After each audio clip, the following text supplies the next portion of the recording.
Yeah, if you can hear sound, oh, fantastic! Thank you so much. Thank you so much. Thank you so much, my brother. Amazing, amazing. Yeah, I appreciate it. So guys, yes, welcome to the show.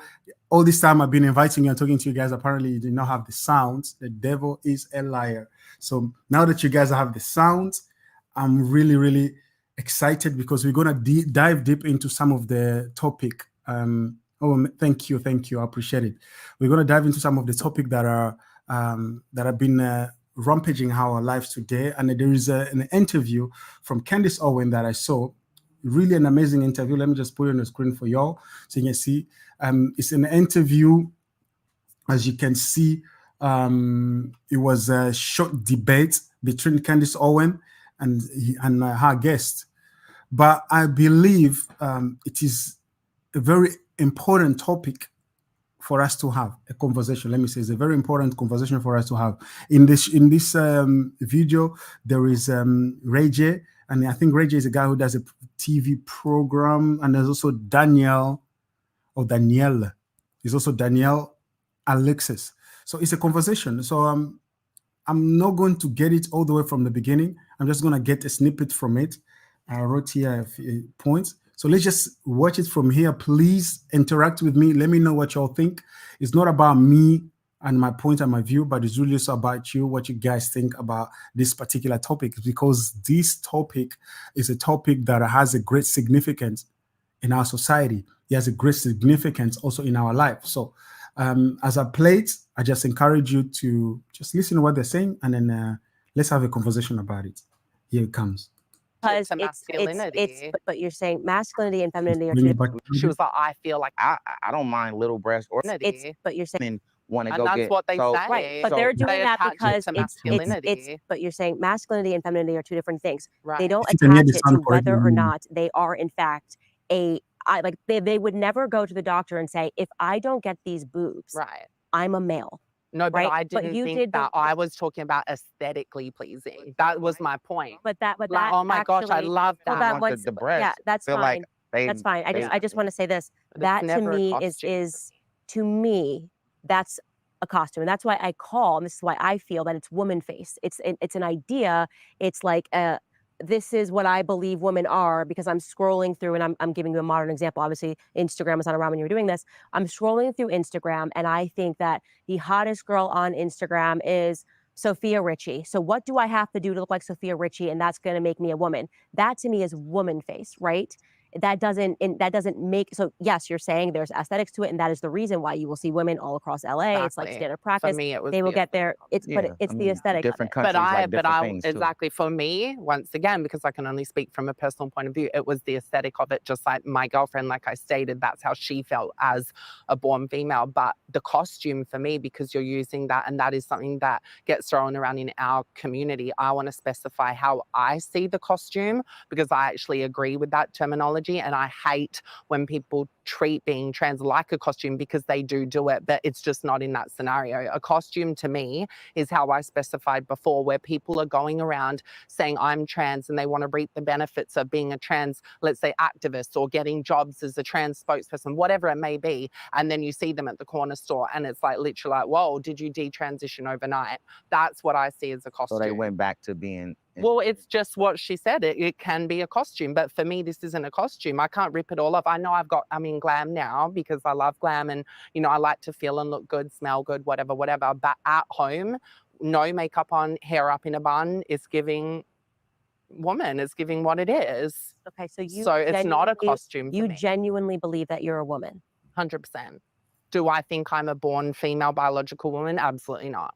I'm a trans woman, and I'm well aware that I'm not a biological woman, and I want to. This is a very interesting topic, guys. I hope you guys are getting some degree of information or understanding out of it, because I want to bring this to you. I want us to have this conversation, because we are all bombarded with this, or let's say we are all confronted with this reality of today in our society, in our lives today. So what do you guys hear from this? Because it is a conversation between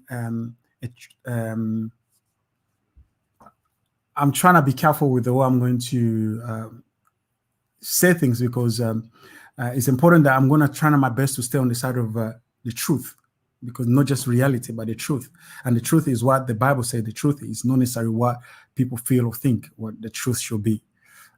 So here you have a person who believes he's a woman, and then having a conversation with, obviously, Candace Owens. She's very radical in terms of her biblical view and her beliefs, and she really stand for the truth. She believes the truth. It is not relative. The truth is absolute. And myself, I believe the truth is absolute, because the truth is not necessarily about what you say the truth should be, or what they say the truth should be, or what the government say the truth should be. The truth is what God made. Let me just say this. We cannot change the truth about this pain just because I feel like the pain. Let me just bring myself back up a little bit. We cannot change the truth about this pain just because I feel like this pain should become a pencil. Or let me say the pen should become a straw. I cannot change the truth about it, because that's the absolute truth. And the truth was made by the person who created the pen.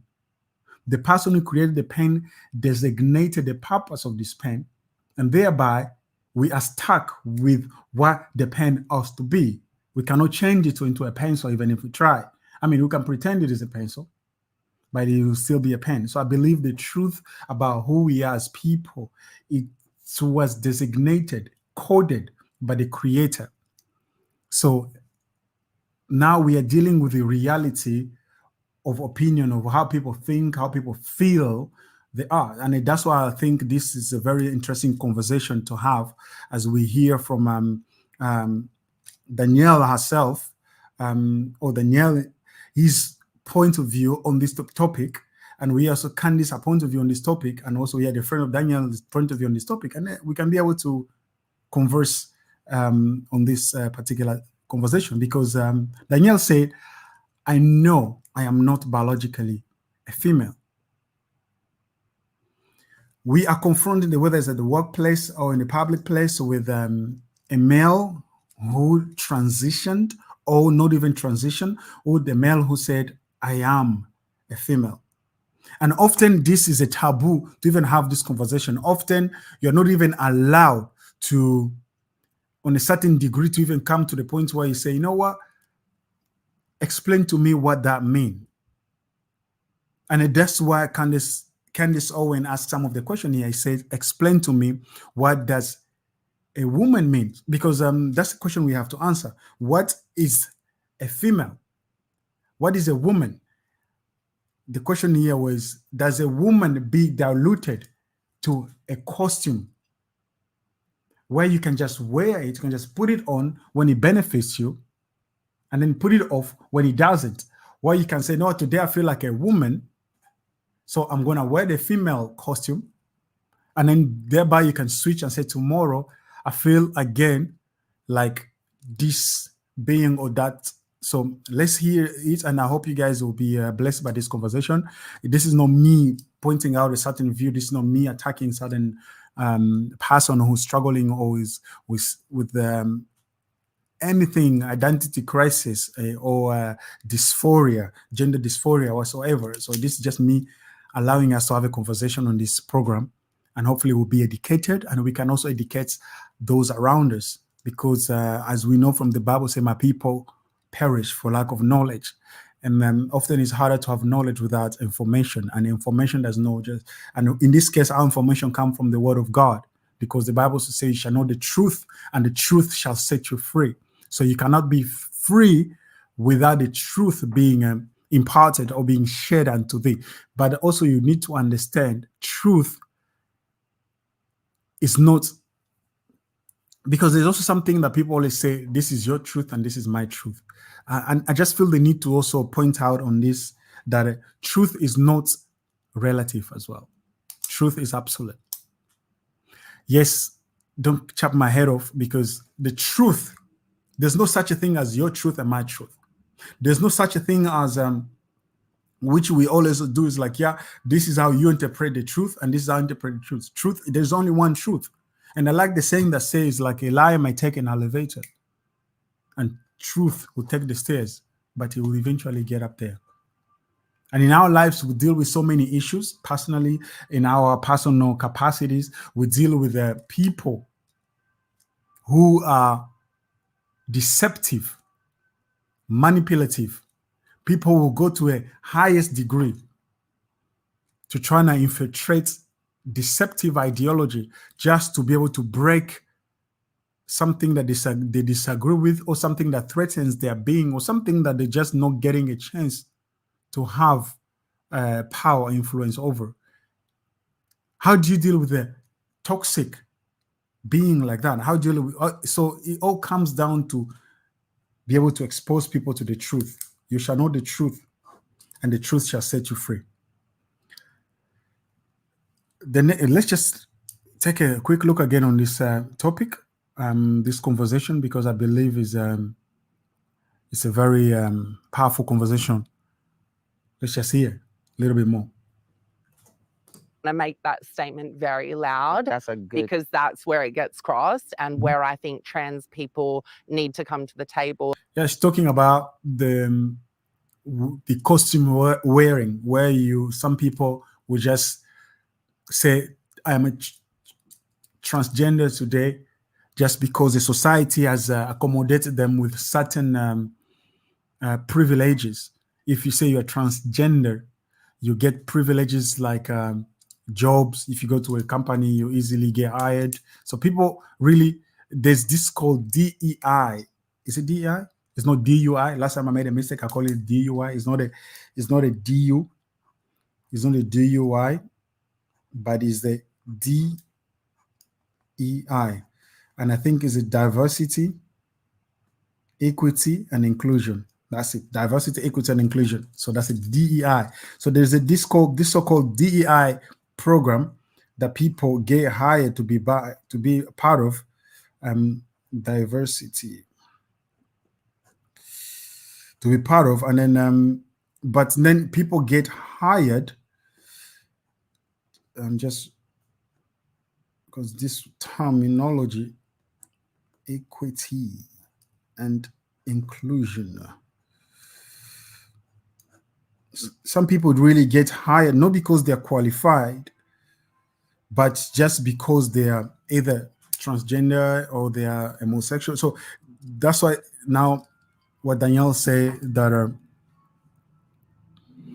some people will wear that privilege of being a trans when they're not, just to benefit from the privilege. They wear the costume of being a trans just to benefit from that privilege that comes with it. So let's check this out. Is understanding that and letting biological women know that we're well aware we're trans women, and if people are out there saying anything otherwise, that's something that I don't want to back.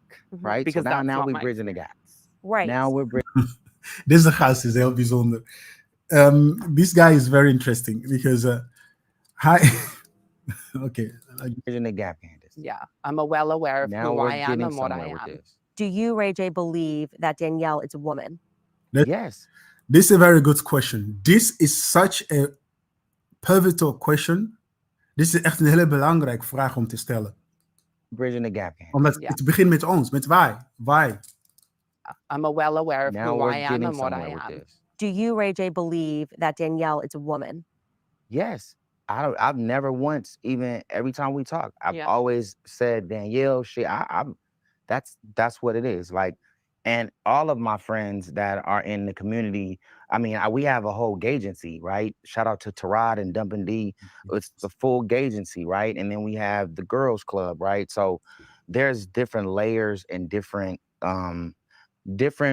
things that people like to do in their world that they like to be outside of work. But when we all come to work, everybody's on time, everybody's on point. What happens after work?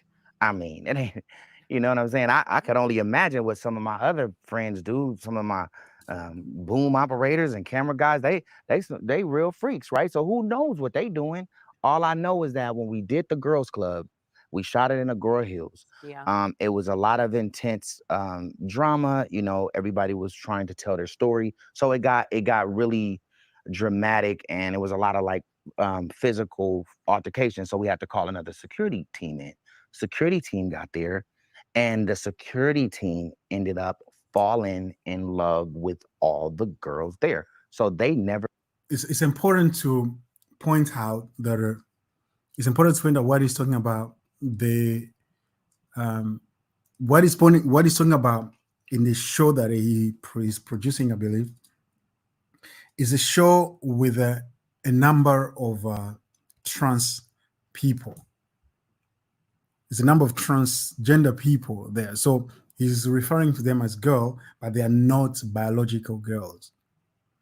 And that this is the language also that Danielle used, that they know. Danielle say, I know, Danielle. Yeah, I know that I am not a biological girl. But not all of them will say that, will admit it. Not all of them will be frank about it. And so it's very important, because this dilemma is really being forced into our society, so much so that many children, many youngsters, those with not the capacity of thinking, even adults, they're being confused about it. Should I admit that I'm not? Because, and it's quite frankly, we need to be truthful about this. I don't know what you guys think. Please, if you can, drop a comment about what your thought is on that. But I believe that we need to understand who they are, so that we know how to also have a conversation with them. Because if you don't even understand what the person is, because now it's even sometimes harder to define somebody. It's like, well, what can I say? Yeah, it's becoming so complex, and it's for no reason. So let's just create an atmosphere where we can have a conversation, where we can also even be able to reach out to people who are struggling with the gender dysphoria, or people who believe there are certain things and people believe differently. Let's hear the response of Candace Owens on this one. Left. So the security team would hang out with the girls after the set. And when it was 8 o'clock call time, they just got out the bed and went to work, got dressed, right? Because everybody started locking in. And that showed me that, it's, people after work and people in their own time is going to love doing what they do. So I just want to be clear, Danielle, I think you're a very kind person. You're a very open person. I'm just so happy that you're willing to have this discussion. But Ray J, when you say that you believe, and shout out to the security team, you believe that Danielle is a woman. You believe that I am a woman. I believe, like she said, she's a trans Very woman. good question. Okay. And she made it very clear that they understand the difference. But if what like, is the difference? That's what I'd like you to answer, Ray J. Ray J. What is the difference? Well, I would say what's the difference is what you have, like what's on you. You know what I mean? And there is really no difference but what your preference is outside of work, outside of us coming together and doing what we need to do to finish the goal at hand. No, but what is the difference between me and Danielle? She's a trans woman and you're a biological woman. Is that what? Yeah, because I'm getting educated every day on it, right? Ray asked a lot of questions. But you're getting educated on speech rather than being educated on what you know to be right and wrong. Well, no, I know. Well, not right and wrong. I just know what's the. You see how he struggled, because this is where the struggle comes in as well. But let's just continue a little bit. The difference. So if you have to differentiate, and I'm glad that you are, because I do think that that's much more respectful than where a lot of people are coming from, who self-identify as transgendered. But if you have to delineate, if you have to say I'm a trans woman and Candace is a woman, then that necessarily means that we are not the same, right? We are something different. I think everybody is different. Every human is different. Yeah. Nobody's the same. Yeah, I agree. Nobody's and I the feel same. like even I wanted to double on that point is with intersex, let's be honest, a lot of people just back in the day used to say hermaphrodite, and now it's known as intersex. Hermaphrodite, and then now grammatically correct is intersex. Grammatically correct? Yeah, and I'm learning too, mind you, because I had to learn more. It's getting a little bit crazier, but there, because I just want to hear what can it say here, because it's some point that's very Interesting. Biological woman, is that what? Yeah, because I'm still getting educated every day on it, right? Ray asked a lot of But you're questions. getting educated on speech rather than being educated on what you know to be right and Well, wrong. no, I know. You see, this point is so perfect. If you think about it, this is a very pivot point here, because she said you're getting educated on the speech, because often you get attacks also on the speech. Often you get how can I say, you get completely punched or pushed on the speech, because we struggle in that. It's like, okay, because even there's some points where they call you a cis person. Cis person is I don't even know what it is. Maybe they get to explain to us what that is. And it's the truth is what we used to know a few years back. Actually, before COVID, even mostly before COVID, we all knew what a woman was. But today we struggle with understanding what a woman is. And there's a video. There's a video that I think I'm gonna pull up for you guys. Ooh, on the Dr. Phil. I think I'll show this guys. I'll show you guys this stuff. Yeah, there's a video that I think I'm gonna show y'all. And I think it's gonna be a great blessing. I think it's gonna be a great blessing. I'll show you at the end. Stay till the end, and I'll show you this great video. There's a great video, and if I forget, do drop me a comment and say you say you're gonna show us a video. So, because I want to show you a very amazing video on this particular topic, because this one also it hit the nail on the head. So anyway, let's continue.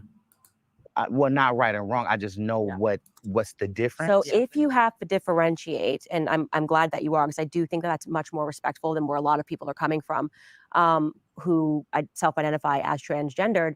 But if you have to delineate, if you have to say I'm a trans woman and Candace is a woman, then that necessarily means that we are not the same, right?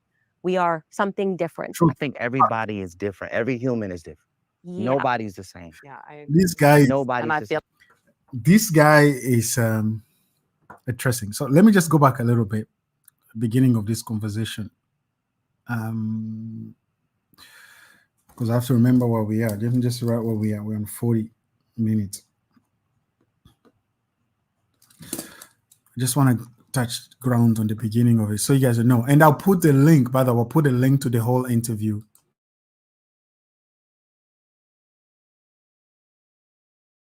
The most isolated city in the world. So it's basically on the west, and everything else you would have heard about is on the east. So I explained to him my perspective on transgenderism, that it is a mental disorder. Shortly thereafter, Ray J and Sean Lemon and some clips were taken out of that conversation I had with him, particularly a portion when he was speaking to me about transgenderism. I explained to him my perspective on transgenderism, that it is a mental disorder. Shortly thereafter, Ray J, familiar with Ray J, he is a man of many talents. He's a singer, a performer, an actor, an entrepreneur, a business owner, messaged me on Instagram and said, Candace, I don't feel, and I'm summing up here, I don't feel that you have the full story. I would love to have a conversation and introduce you to someone who may be able to provide you a wider perspective. And I said, let's do it. I'm in LA, and we made it happen virtually overnight. So I'm going to allow Ray J to introduce his. Just because I was interviewed, I was like, bridging the gap here was because, and then it's right. And so bridging the gap and getting an understanding, it's always good to talk things through. And so I brought Daniielle here because her experience and her life. I pronounce it. Kind of was mixed in with what you were saying, and maybe she can give you a better understanding on what it is, or vice versa, but I wanted to create this synergy so we can all talk together. Well, Daniielle, welcome. Thank you for having me. Very happy to have you here. Also very happy that you were willing to even have the discussion, because a lot of times you see people that are on opposing sides do not want to speak, and I think that's guided by a lot of fear and sometimes by a lot of cowardice. So Daniielle, how did you get mixed in with Ray J, and what made you want to be here today? Yeah, so I just wanted to double back on that. I fully agree when Ray and the team called me. Obviously, the first emotions that go through your head is, oh my God, I'm scared. Like, I don't know if I'm ready. And to be completely vulnerable, I thought I don't want to use the word easy, but for me as a trans person, and I have been for 20 years, there's been so many conversations that I've had worldwide with people. And as like a mature, classy, wise person that I would like to say I am, you understand perspective, and it's all how you come at a conversation. So that's why I agreed to be here, because I was like, I want to do this for me, for the community, and most of all for Ray, Tronics, and the Girls Club, because we have created something really special. So yeah. Okay, so why don't we just start by telling us a little bit about your story? Yeah. So I'm from Perth, West Australia, which is Australia. Yeah. Shout out, Australia. What's up, Australia? AKA the Aussie doll. That's what they call me. Perth, West Australia is the most isolated city in the world. So it's basically on the west, and everything else you would have heard about is on the east. Okay, just jump into go back to the points of the conversation that I believe all of you are interested in. So about here, let's just hear again this. Complex, because a lot of people now that are intersex, think of trans actually more that so it's with basically both organs or Because intersex. Grammatically correct. Yeah, and I'm learning to, mind you, because I had to learn what intersex Because was. hermaphrodite is when you're born with basically both organs or XY chromosomes mixed and things like that. So it's I just have to say the way Danielle speaks, it is very polite. Danielle speaks very politely, articulated, and it's not often that you find people who are trans who speak very articulated, in the language that is not necessarily offensive, or is not something that you're like telling your kids close your ears or something. So it's not just implement that. I'm going to take a hormone. It's actually the way you're born. So what does that mean? So that basically it makes the topic of trans actually more complex, because a lot of people now that are intersex identify under the trans umbrella. So it can get very tricky in conversation, because one point I wanted to make is that I have often wondered, and maybe we could film this one day, because I actually don't know, but my family have actually pulled me aside and said, based on, the way I look, move, in my whole journey, that they wanted to get a test to see if I was actually intersex, because it would make more sense with my whole journey, the way I look and the way that my life has unfolded. But it's a very expensive test from what I've heard, and I never had that done. Yeah. So that's what, and to be clear, yeah, and that's when it does start to change, because as you can imagine, and even from a religious standpoint, because I've had this conversation with Christian women before, does that then make it different because it's actually is how you're born, versus a lot of people saying it's a choice? Yes. Well, like Candace, we might be missing a chromosome. Like there might be you know what I'm saying? There might be one chromosome missing in certain humans that we ain't paying attention to. That's why we bridging the gap today. All right, guys, some exciting news. We just launched our... Oh my God. Excuse me. Let me just skip this to this one and get to... This guy looks like one... if you read the comments, this guy, they also describe him as one of those drunkard anchor of yours who come to a party and I so eagerly want to be part of the conversation. Yeah.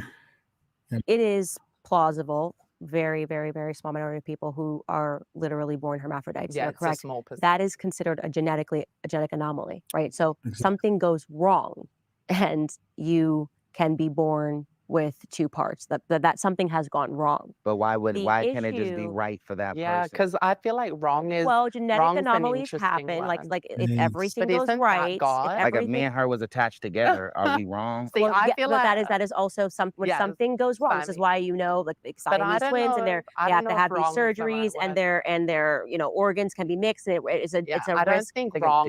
Do you guys, because you can see that one hits up a little bit, but it's okay. It's all right, because I wonder what all our viewers think. Do you think that because if you have a child who's nowadays they like to call it born differently, somebody who's disabled, who have a disability, whether they're bones with anomaly, 4 fingers, missing 1 finger, or somebody who was born with all kind of things.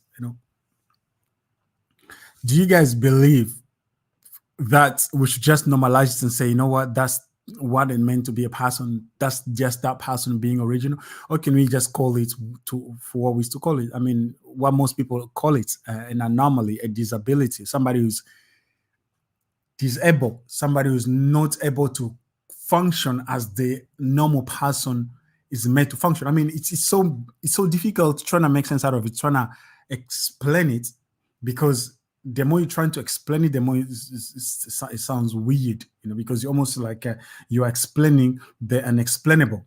So somebody who is disabled, usually we say that person is an anomaly, that person is has a disability. But in the context of today's world, we have to sort of deny the reality of the thing so we can accommodate the feeling of one singular person or a group of minority among most people. Because I had an amazing show yesterday, and I keep emphasizing on that. It was in Dutch, and it's going to come online soon, and you guys are going to be blessed. It's an amazing testimony from this amazing family. And it's like I keep saying amazing, amazing, amazing, because that's how it was. It was amazing. So, and this is a Dutch family in the Netherlands. And as they were talking, I was just being, it's like I was just being set on fire, just being lighted up on the inside. Why? Because their testimony, their story was able to unveil to us the possibility of understanding that there is another option than just settling for less. Because often we settle for less, we make a mistakes and we don't want to repent, or we don't want to apologize, and then we end up settling for less, so that let me just bring this back up. Yeah, so that we don't have to make an effort to actually, I don't know what it is. I think from the society pressure, where we just now start normalizing things that are not supposed to be normalized. So I believe, and this testimony that we had, the conversation we had yesterday, was able to reveal to us that, man, this family had a child that was struggling with two different type of sicknesses that in our society today we're trying to normalize. I will not say the name of it so that I can encourage you to watch the show when it comes online. Even the man of the family was dealing with some of the sickness, and the impact of all that in the whole family created such an atmosphere that was almost sucking life onto the whole family. They were suffocating. And then you go and ask for professional help. Obviously, professional help is just they're gonna look at things on a broader scientific perspective, and they're trying to explain it to you from that area. But it's not because they don't want to see the spiritual significance of it, or the side where we can look to some people call it a higher power, or some people say we can look to cosmos, but for us, we can look to God, who's the author and the finisher of our faith, and we can cry out to him for help, and he will order our full step to the place of healing. Because I believe healing comes, and you learn this in many cases. You learn this even when you go to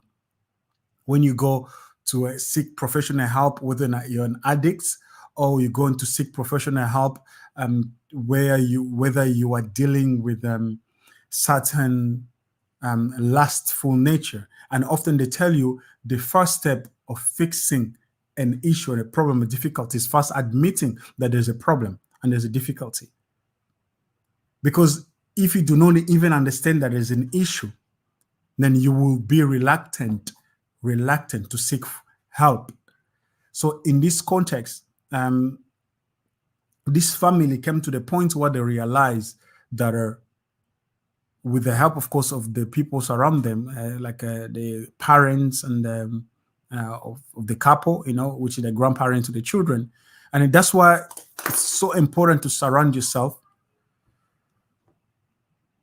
Amen. Thank you. Thank you, Al. Thank you, Al. Thank you, Al. Goed is goed. Yeah. So that's why it's so important to surround ourselves with people of faith, people with mindsets of God, people who have the light. Because when you are walking into the darkness, when you're stuck, the question is, my God, who do you want to be stuck with? Imagine you're going through the most, but you've surrounded yourself with the you surround yourself with the people who just say yes, sir. You surround yourself with people who do not have the ability to discern things and help you pull you out of it. That's why even during COVID, if we've learned anything during COVID. We learned that it's so important to have the right people around you, even in your household, because when the government decided to do the insane thing of locking up the country again, most people went into depression, and most people actually turned into this type of community, and they were able to even be more confused. So now, just to get back to the point, the family, they look inside friends around them and family member around them. They're able to help them, steer them into the right path. Today, this family, I was having a conversation with them yesterday, and I was just controlling myself not to cry, even though I made a joke to them yesterday that they're going to cry. But for me, I was controlling myself not to cry and it was not a tear of sadness, but it was a tear of joy, because you see what God has done for them. Man, you see what has happened to their family. So I'm encouraging you all. You have to see this testimony. So now you can see these guys here struggling with reality. They're struggling to accept that if there's an anomaly, which we usually call an anomaly, is somebody struggling with something. We cannot now start affirming into that person and say, no, you are born this way, you are this way. We just have to say, no, you are not a biological female, even though you feel like you are. That's just an anomaly, and let's hear from their perspective on this one. I was just moving forward a little bit and hear what Candace has to say on this particular before AJ jump in again. Let's hear again. Born He was biting people. Okay, but Yeah. that is not, intersex is not transgenderism, because transgenderism, everything has gone just right.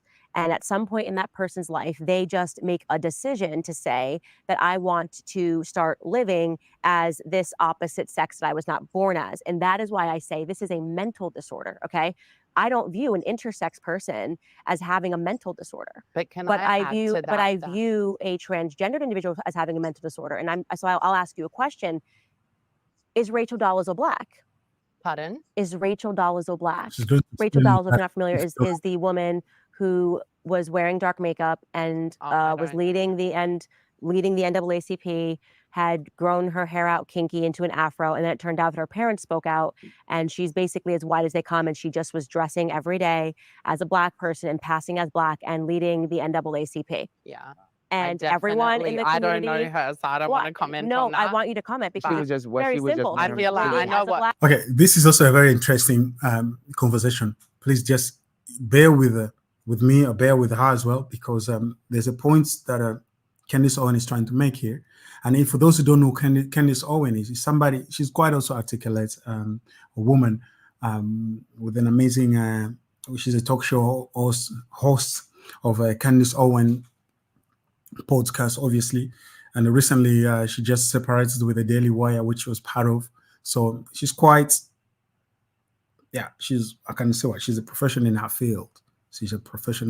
So yeah, let's see. So she was just wearing makeup. I feel like that's inappropriate, and I feel like going back to what you said before, that is a perfect example of costuming. Okay, well, because that seems very unfair, and it feels judgmental, because to me, if you're going to say that you felt that despite the fact that you were born a male, that you felt on the inside that you were something else, and then you went through steps to present as that something else. Right. And then when I say, what about Rachel Dolezal? Yeah. Rachel Dolezal says that she felt her whole life that she was born in the wrong skin color, and that these weren't really her parents, and like she was black. And so she started presenting as black.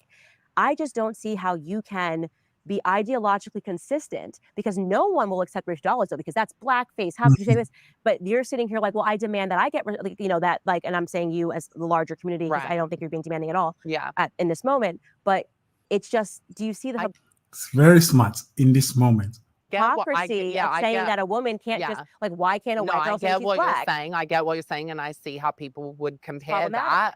But my thing is, once again, is when we want to have conversations about things, it's never just an umbrella. And that's why when I hate when people say that, it has to be down to the individual. So as a mature, smart lady, and you're telling me this, and I'm comprehending that, I'm already mature, smart, what? Be understanding it for what it is, and that's why every case is different, because that's no different than someone. It's a very easy question. Is Rachel Dolezal black? But you know what? I watched something on, I think, Fox, and it was they asked a transgender guy about it, and he was stuck on the question when they said, if I said I was black, I think Pierce Morgan said it, and he said, if I say I'm black, do you consider me black? And I heard that. I said that to interview, you. He was stuck, and he didn't know what to say, because he didn't because I think that it's tricky now with race. Yeah. Well, you see, now this is where I also believe. I'm sorry for just pausing it for a minute. This is why I also believe where that this it says it's tricky, but it's unfair, because what also Candace said, if you believe that a man, if you believe a man can wake up and say, I'm a woman today, so you should treat me as such, and allow me the benefits, if you can say that, or the access that are available to a female. Because now you've opened a door that leads where? Because now, why can the next person not come and say, I am a black person, I'm black? If they're white, blue eye, green, whatever, fully white, no trace of blackness in their family, but they can wake up and say, I'm black. Why can they say, no, I'm black? Why not? Because now you're going to discriminate, what they say, now you're going to discriminate toward this person and say, no, you cannot say you're black. Because it's about, I don't think being black is a race. Being black is just a color. It's not a race.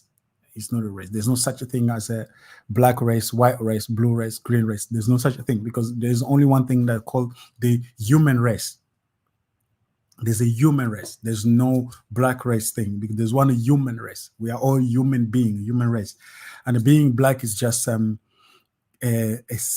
skin color, or, and I know even for me personally, I'm struggling around even people of my skin color to say somebody's black, because what makes me black?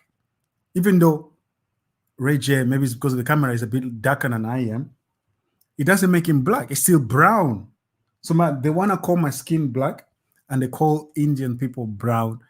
It doesn't even make sense. You can't even keep up with this. You can't keep up with this insanity. So anyway, to just get to the point,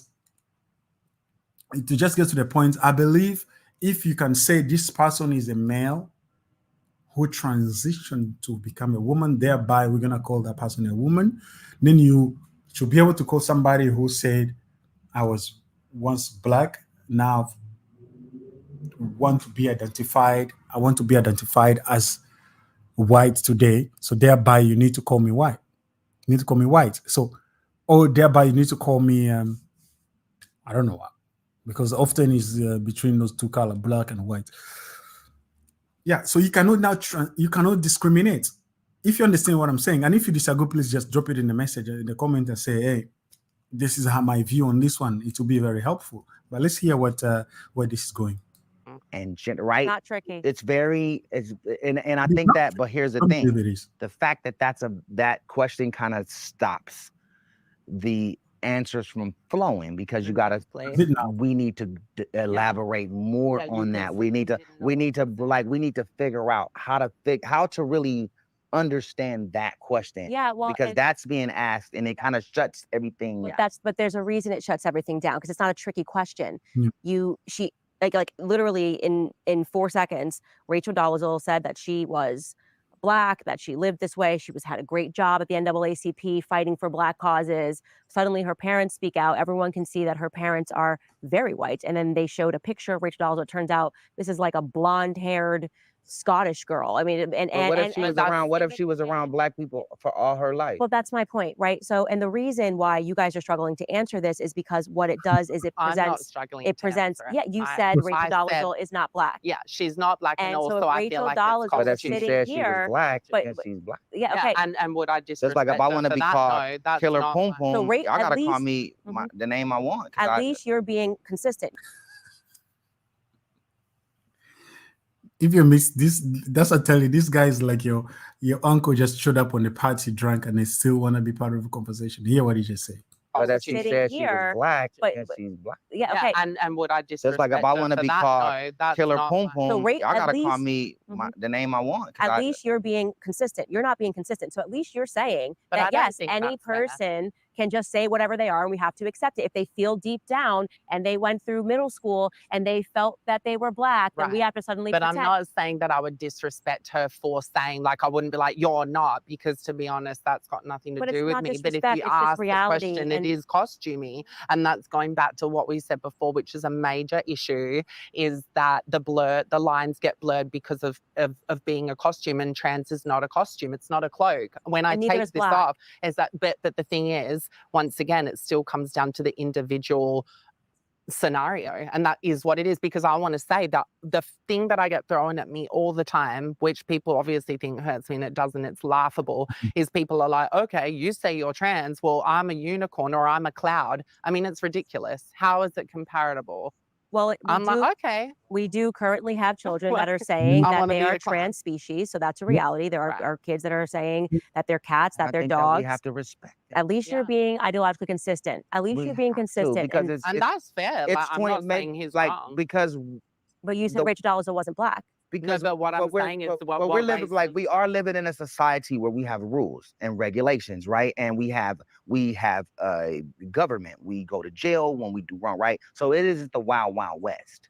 So there's things that get better and people get more honest, and then there's also people who abuse the honesty because now it's changing into something that's like the end thing. There's people who are really in it for real, and then there's people who are just kind of imitators. Yeah, imitators. But you're not an imitator. Like, you went through the whole thing. Exactly. And I know who I am, and it's not a joke and it's not a costume. And I wanted to double back on something really important. And obviously, it's your opinion, so I don't even want to be disrespectful on it. But I know a lot of times you've stated that, you know, being transgender, because I don't like the word transgenderism, is a mental disorder.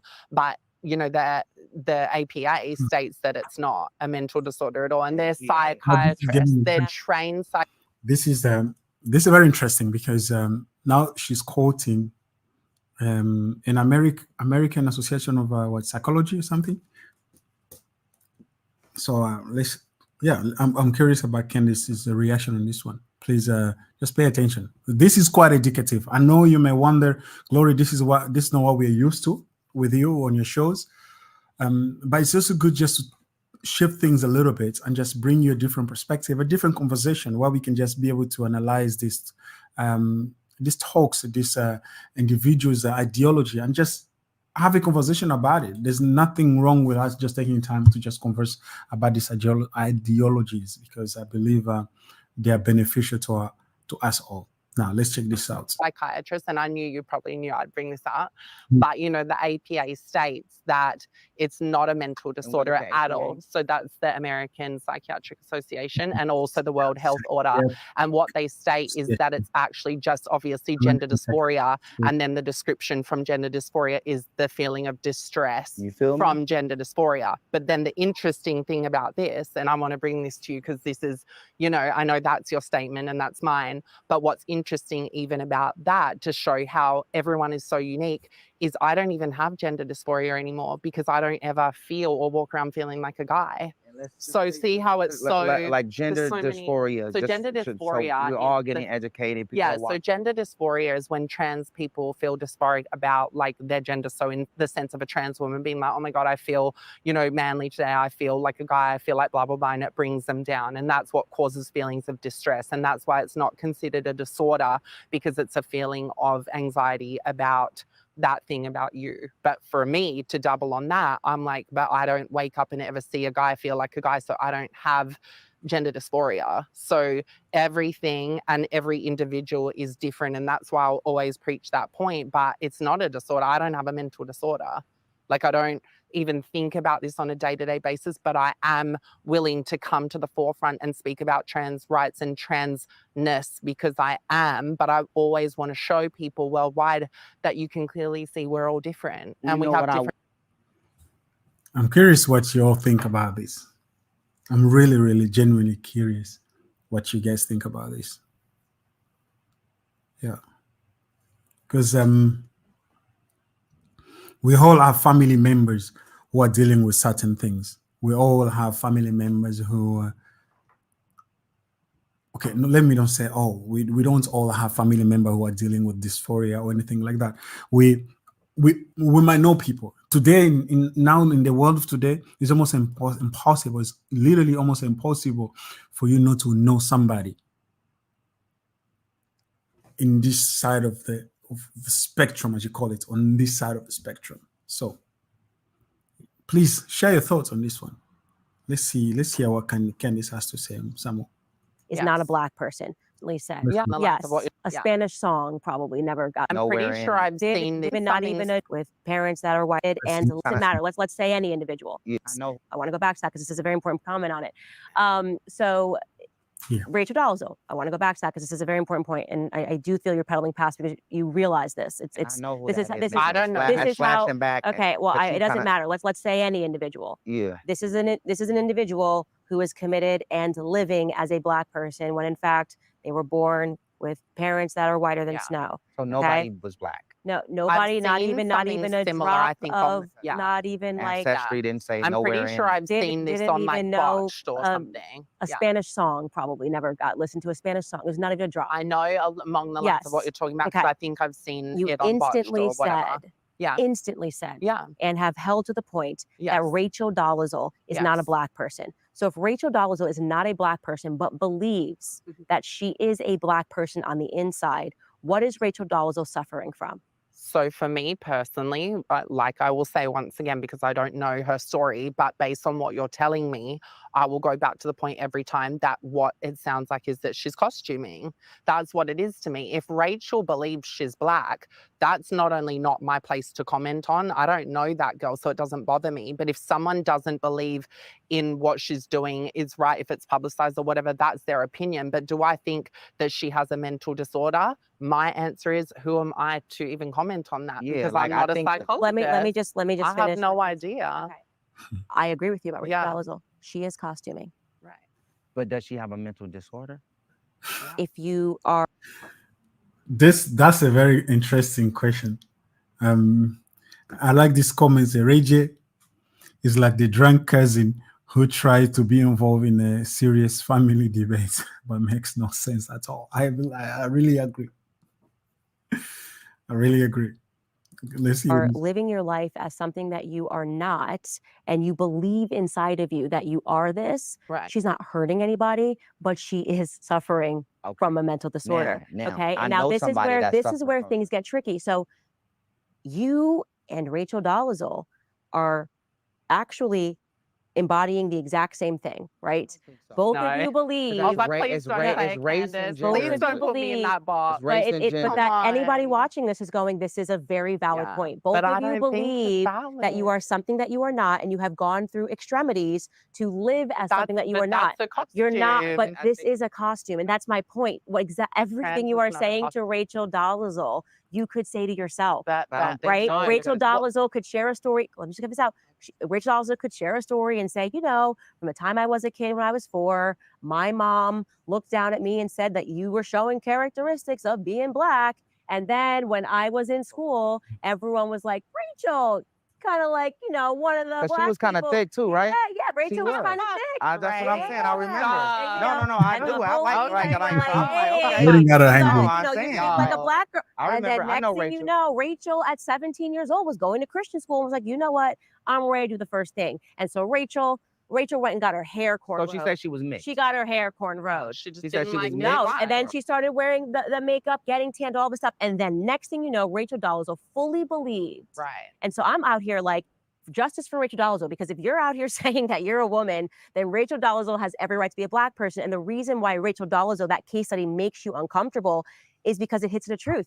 It hits an objective reality, which is that you cannot just say because you're willing to get surgery or because you're willing to do your hair a certain way or that you're willing to wear makeup that you are something that you're not. Now, that said, I don't have an issue. Like, there's nothing that you're doing. And I think this is where like it gets mixed up, where people pretend there's some attack happening or we're saying that, you know, you can uncomfortable is because they're like, justice for Rachel Dolezal, because if you're out here saying that you're a woman, then Rachel Dolezal has every right to be a black person. And the reason why Rachel Dolezal, that case study makes you uncomfortable is because it hits the truth.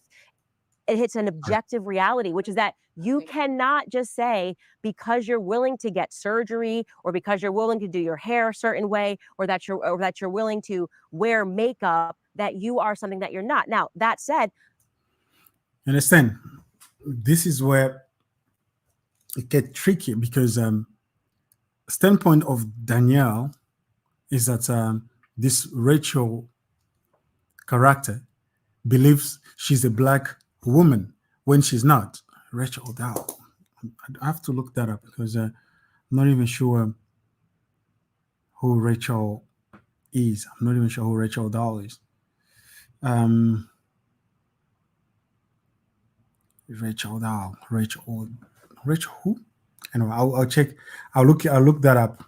I'll look that up. Yeah. So okay. I don't have Because Danielle doesn't want to be associated with the person because Danielle believes that person is wearing a costume, meaning the person just want to benefit from the. Let me just open eyes. Want to benefit from the category of being the thing of being black, you know.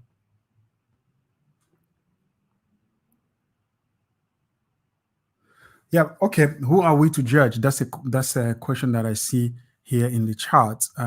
Who are we to judge? Is the real problem that you can't just mind your own business? Because now you see this kind of I really appreciate the question. Who are we to judge? Is the real problem that you can't mind your own business? Because the mere fact that you have the freedom to ask that questions shows that we are intertwined, is that we're living together, is that we all mind each other's business one way or the other. Because if you see somebody struggling something and you need to offer, I will hope that you will offer help, a helping hand. And that's a society we live in. Recently, I've been also seeing, and what really hurts me to see somebody struggling and everybody's just standing by watching because people have the mindset of saying, who are we to judge? I mind my business. I mind my own business. And so that person who can suffer, that person who can go through whatever they're going through is not my place to assist. So who are we to judge? Why can't we mind our own business? I don't think we can really mind our own business in a society today. Why? Because we live together. And the more we're going to live together, the more we're going to connect, the more we're going to have to, how can I say? Our opinion is we're gonna have to agree on certain things and have a conversation, have a debate on those things. So I hope that makes sense to you, my friend, for dropping that comment. I appreciate it. Thank you. Issue. Like, there's nothing that you're doing. And I think this is where like it gets mixed up, where people pretend there's some attack happening or we're saying that, you know, you need to be put into camps. No, I think actually you're a very nice person.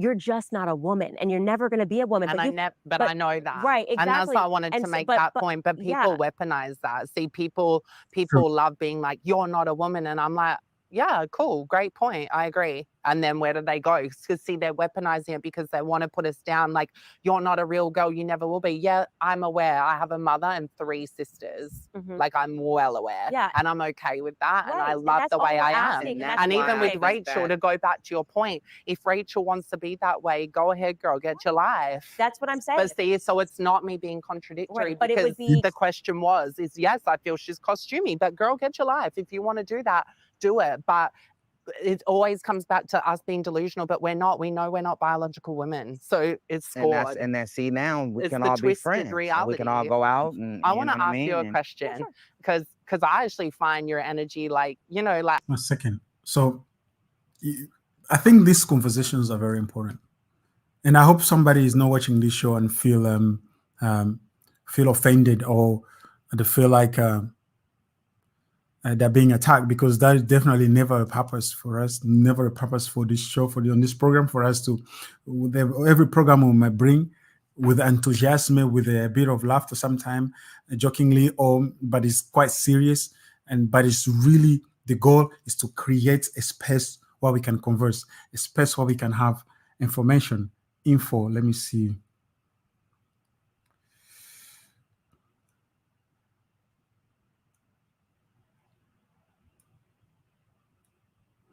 Okay, I'm going to just play, because I see I have a comment in the chat and I want to read it. So let me just play the video so people don't just get waiting for me. I feel like you're a strong woman, you're wise, you're intellectual, and I actually get good energy off you. I'm like an energy kind of gal. And I want to ask you, I know it's only been a short time, but us conversing, and, you know, I can tell you're listening when I'm talking about my upbringing and stuff.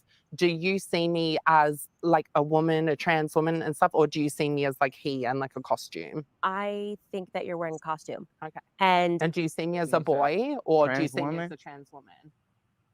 I mean, Or do you think I'm a feminine boy? I just think that we've adopted these words. I think that you have gender dysphoria. Right. You feel happier in this. I'm more meaning physicality, because obviously you've listened. Any person, I could get Ray J. I mean, makeup. Oh, no way, right? No. Just one second. If from the chat, if you have that information and you want to share it with me, please feel free. In the link in the bio, there's a link in the bio where you can find I think you find an email, but you can also find a WhatsApp group. You can just find a Telegram group. So especially in the Telegram group, you can get in there. You can find me on Telegram, share me this information. I'm interested to look into it and see what you're talking about. But I appreciate it. Thank you so much. Or you can send me an email at info@theglory.today. Send me an email. I'll put it in the chat right just now. Dysphoria. You feel happier in this. I'm more meaning physicality, because obviously you've listened. Any person, I could get Ray J. I mean, makeup. Oh, no way, right? No, but I'm saying, like, you know, you could.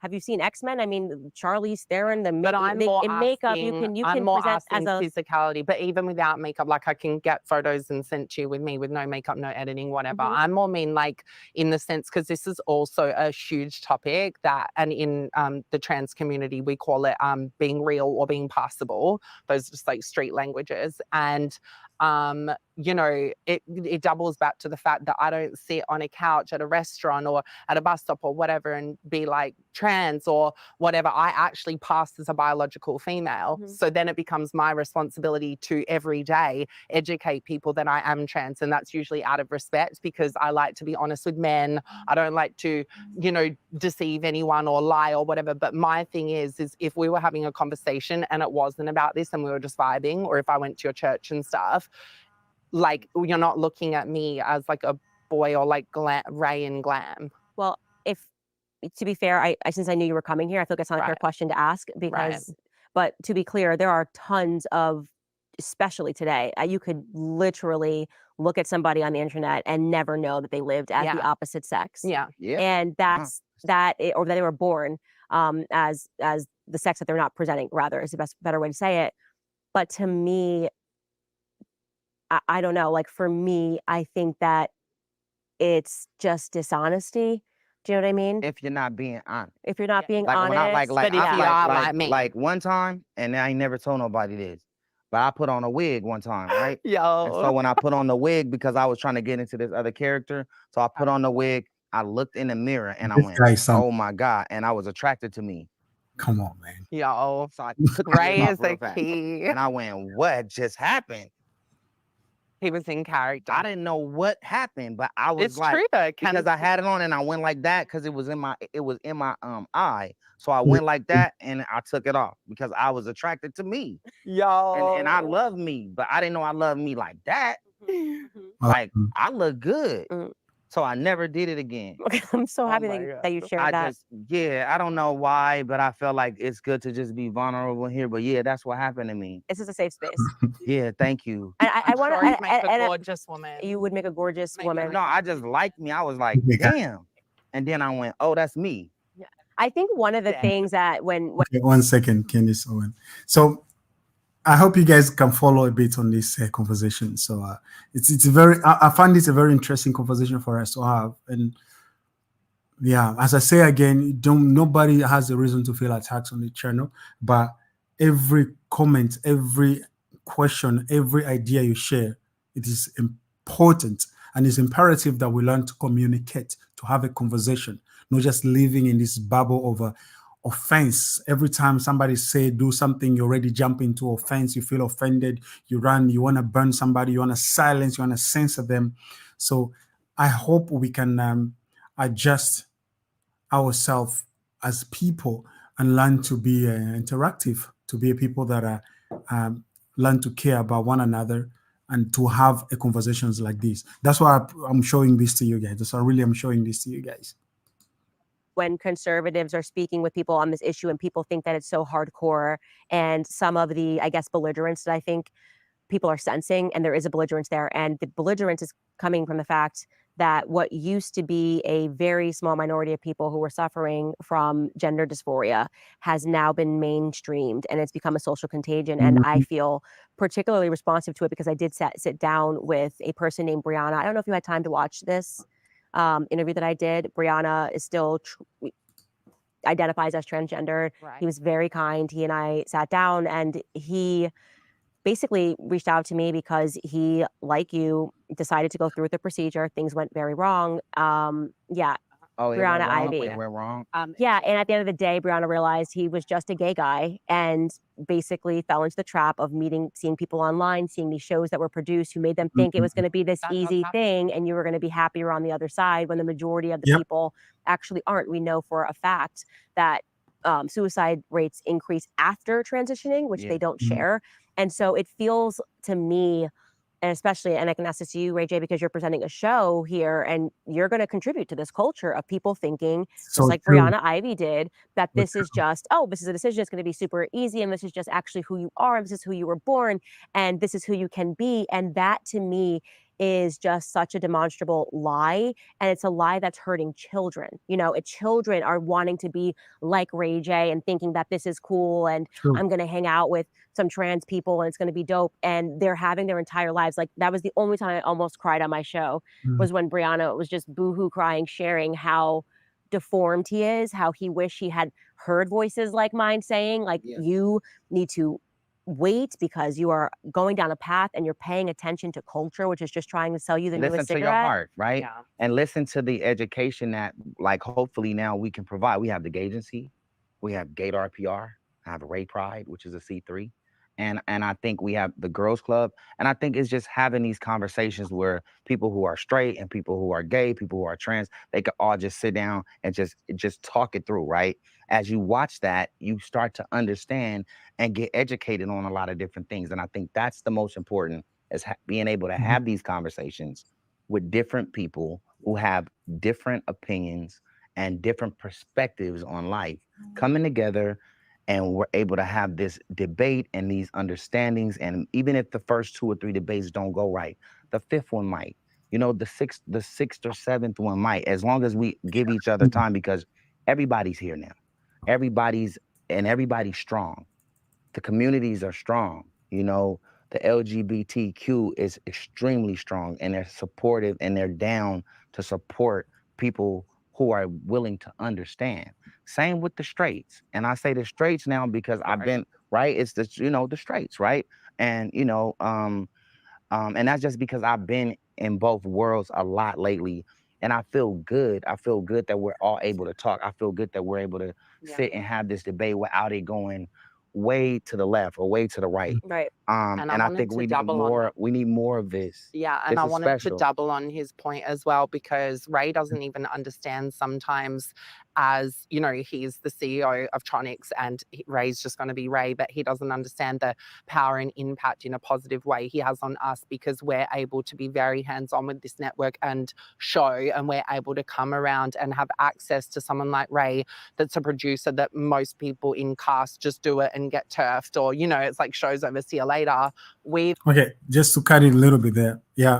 There's a there's a comment share with me on YouTube, and I appreciate you, Ashley, for your comment, but I still don't understand what it has to do with this call that we are having, the conversation that we are having. But yeah, I like it. And today I have also a friend, a very dear friend of mine that joining me on a podcast.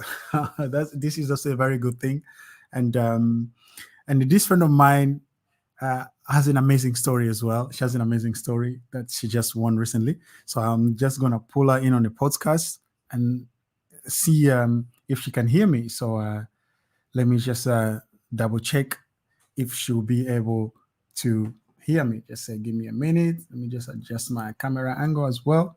Okay. So Blessing, can you hear me? Let me pull her on the screen. There she is. Welcome to the show. Thank you. How are you doing? I'm okay. How are you? I'm so blessed. I'm so pumped up after I received your message, after seeing your message that you've won the competition that you've been in.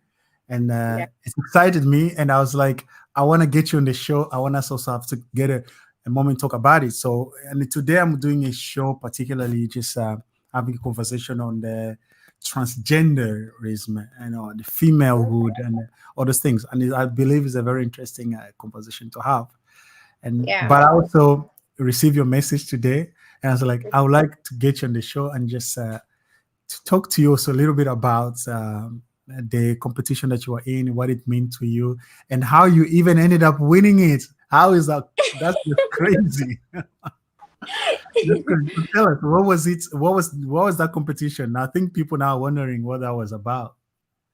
Well, the Miss Culture Liberia pageant is about exposing or showcasing Miss the culture. Culture Liberia pageant. Yeah, Miss Culture Liberia. So Liberia has a deep culture. Yeah, Yeah. but the modern world has seized us from knowing our roots, our region, and everything. So we had this event to remind people where you come from, what made you who you are today. If you say I'm a Liberian, where it started from, where Yeah. Liberia became Liberia. Yeah, Come on. so that was just a reminder to people. Wow, that's amazing. And you've been one of the candidates in the in the pageant, in the competition. Yeah, How long was the whole competition? Because I think it was five quite long. unbreakable months. That was Five the months. that was the most insane moment of my life. Every day I sleep, I wake up. So the thought of me entering into something that I had absolutely no idea, and I just had Mhm. to get into it because I had the passion for it. Amazing. Wow. Just give us a little bit of the details on how that works. Let me say you want to be a Miss pageant. That's what it is. It's almost because me, I don't understand this stuff. Is it like a modeling? Is it like a is it what is it? What is it? Okay, so Miss Culture Liberia has it's a pageant, it's a beauty pageant, but we try Beauty to erase the pageant. mentality. Yeah, it's a beauty pageant, but we try to erase the mentality of beauty pageants in Liberia, because they've Mhm. had several pageants in Liberia, like Miss Liberia, Most Beautiful Girl in Liberia, and the rest of it, you name it. But the thing about it is that the perception of pageantry in Liberia has been Mhm. uh, girls get into stuff that are not moral for a person, like dating the judges, the organizers, sleeping with them, Okay. and all kinds of things people had to say about pageantry. So this pageant was there to make a change, because Okay. it's a new government in Liberia presently. As you know, we had an election, and the former president who was in seat turned over to another president, which happens to be the former vice president. That was 2017. He turned over. He was a vice president for the other president, but now he became a president now. So he came up with a whole different thought about this whole pageantry. At first, he was like, Yeah. he want to close down every pageant in Liberia. And Okay. this lady saw the need. Okay, you know what, this pageant is helping a lot of young ladies to know their potential, because there are some ladies, they don't want to sit in class to learn the formal learning, but we believe that we can train them to become, successful ladies out there through their beauty, through their sense of humor, everything. Because pageantry is not just about now beauty. They try to put into you something that when you stand outside, you can be productive for your country or your society. So Mhm. that was the thought of this whole pageant. So the pageant came about without any limitations. So whether you were fat, you were slim, you're short, you're tall, you're above age, less age, you were Mhm. accepted to participate. And that was my limitation, because, I'm short. Yeah, yeah. True. Yeah, short. We can even see it on the camera. No, I'm kidding. No, but in terms of in the context of a conversation we're having, because I just spent Yeah. almost an hour, we're having a conversation on the topic of femininity, a biological woman, whether you're a biological woman or not. So in the pageantry that you are involved in, Yeah. where I have to ask, were but only for biological female, or was also male that believe they're women allowed? Well, that was not like paid attention to. They didn't really give, or if it's a transgender or so, they didn't really discriminate that part or put Mhm. that part aside. Yeah, they were just accepting anybody who's a Liberian, any woman who's a Liberian and wants to make her dreams come through pageantry. Yeah. Okay, that's Yeah. powerful. So Yes. now tell us a bit on how you ended up winning this thing. How did that It's, come about? I mean, I've never been in something as tough as this ever in my life. I've competed in school, doing quizzing, debates, and spelling bees, but it's nothing as compared to this. To be honest, this is the most hardest, toughest. You just name all the F behind Yeah. it. Yeah, it was Yeah. really a tough one. But Mm, however, God comes first. That's what yeah. I tell all of the contestants. I said I may have my unique part of me, but I want to tell you all that I had God at the center of this all. I remember like the night before my performance for the grand launch, I was in Mhm. the I was in the dressing room, and I asked all of the contestants, I said, you know what, before we get up that stage, let's come together, let's pray. And they were Beautiful. What just happened? We lost. I think we've lost our guest. That's a shame. That's a shame. And before she comes back, I just want to say, because you might wonder, there's a big switch, Gloria. How did you take us from the video Discord that we're having to this conversation? Oh yeah, she's back. She's back. So you see, I took you guys from there to this conversation because I just want to cool down your mind, but we'll continue a little bit and we'll be able to finish our conversation. So don't worry, we'll continue a little bit. And I'm curious on also the take of uh, Miss Queen Kayong, what she's going to think about the video that we've been discussing, that we've been discussing on. So she's back now. So yeah. you're telling her something, and some devil decided to cut you off. Yeah. Yeah, you the devil. He's always sneaking in. He's always trying. He's always trying. Yeah, so as I was saying, I had this mentality that I can do it, but I can do it only with God. And I had Mhm. this scripture always I would say to myself, I can do all things Kayun through Christ who Through strengthens you. Christ. And I'll be Amen. saying that to myself. So it was a tough one, like I said, but I use God and I use what God has placed in me, and that is my gift in Thailand that He placed inside of me. And that was how I just overtake. I can say I overtake because You I had overtook it. competitors. To be honest, there were two girls there. They were my really, really, really competitors. And I would say Yeah. to myself, when I sit down in my living room, I'll be like, Blessing, you are your own competition. If there's a competition here for you, it should be God. And he's not in competition with you. And I'll be Come shouting at on. myself because I want to get my head together. It was Come really, on. really tough, honestly. But Amazing. however, here You I did it. am. I got the So you crown. get the crown. You became the, what do you call it? What did you become? I became the first Miss Culture Liberia in the history of Liberia. The first Miss Culture Liberia in the history. She had to add the history of Liberia there. She Of just course, had to because put that in the one in there. history of Liberia, there hasn't been. And can you imagine? It's happening and I should be surprised, but I don't know Mhm. why I'm not surprised. Because sooner or later, I would start to work out with people that I have never thought that I would start to work out with.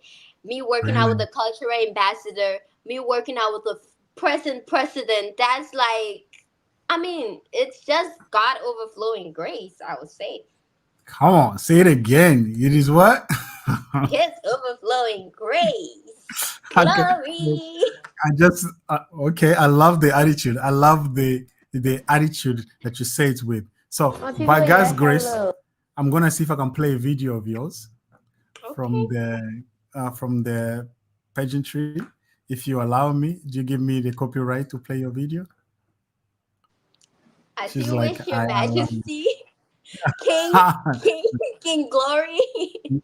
You are the queen here. You are No, we the are queen. king and queens of Oh, the Most really? High. Our Father owns the Oh, kingdom. So who are we? We yes, you go. have. We are prince and princesses. This king and queen, it come from human, but we have been royalty long before they gave us royalty. Yeah, Come on, we've say been it royalty. again. Yeah, we've been Wow. royalty. That's what's up. That's what's up. So Yeah. let me see if I can get a video uploaded.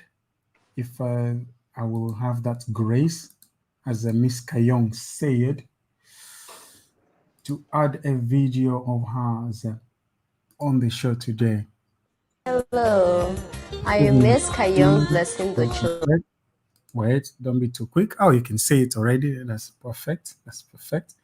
So I'm gonna play it from the beginning again. This is a video after you won, and I love the way you start this. You start that. How do you say? You say, "My people, hello." Yeah, my people, yeah, hello. So that's our colloquia, that's our pidgin English. So it's like, my people, Yeah. yeah, hello. My people, yeah, hello. Yes. Interesting. So, okay, guys, listen to this. Perfect stuff. Good stuff. Yeah. Say thank you so much.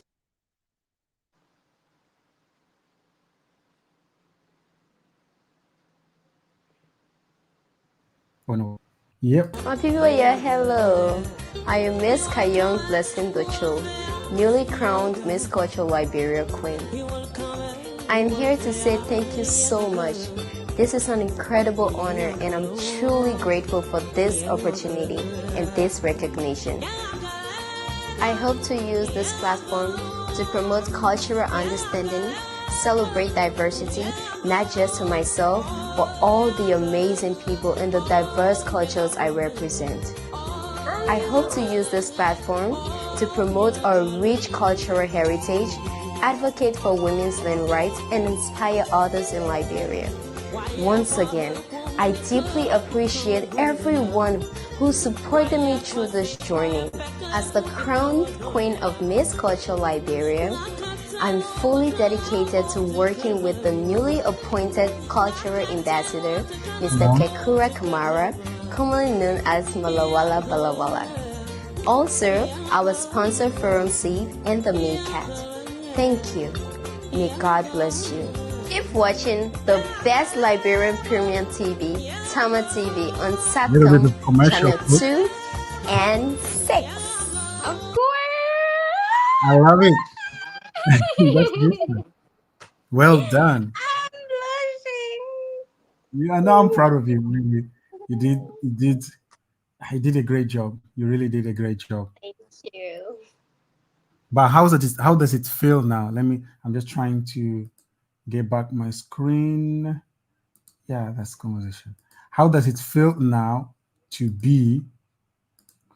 Yeah, there you go. How does it feel now to finish this whole journey? What is next? What is next up your sleeves? Where to from now? Where to from here? Okay, so first of all, every morning since Saturday night to Sunday morning, I had to go to church. My mom was like, "You need to rest, blessing." I'm like, "Mommy, I cannot rest. I got to give God the glory." And it makes me like every morning I wake up, I'm like still in a shock, even though I know I did extremely well to earn it, but I'm still in the shock to see among 46 ladies we left dropping and dropping and dropping until we're 9, until we're 5, and then 3. And among the 3, I submerged, because I can say emerged, as the winner. And every morning I wake up, I'm like still looking at the crown. I'm like, you real? Are you real, crown? So I believe right now I am in a spotlight, and everyone is waiting to see what Blessing is going to do with this crown, this opportunity, and everything. And so you want to break the news here? What you going to do? Yeah, I have a lot to do. I told someone earlier on today, they asked me, what are you pursuing as a beauty queen? And I said, I am a beauty queen, and I am pursuing different things right now. I am versatile, because there are a lot of issues that are going to come in front of me. There are lots of projects that are coming in front of me. But amongst them, right now, as the culture queen, I have to focus on the culture sector of Liberia. So we are planning out a big event in Liberia, a reality show, whereas people can watch the Liberian culture be done by several people from several counties. Like, the several regions in Liberia, we're trying to gather people from there, and they all will be in a house. We're having a village for them, and people will register to come in, and they will be on live screen every day for about 1 month, and the winner will come out of it. We want to see if people still remember where they came from. This is not just about Blessing now. You want to put them in a particular location with cameras that would be live streamed. Yeah. Would that be like 24/7 type of live stream, or just 24/7? 24/7. Almost like a Big Brother idea. Yeah, just like a Big Brother. We've had it before, but people, there's something about Liberia, and I'm trying as a queen to kind of erase it. And as we're having this, I'm promising Liberia that I'm going to make up that they continue this, because Liberia, we have a serious problem about raising ideas, and then suddenly it slips down. Like it really don't have that long term. We mostly do short term kind of thing. So I'm planning on this going for a longer term, and people can benefit and learn, not just benefit, but also learn about something that they need to know about.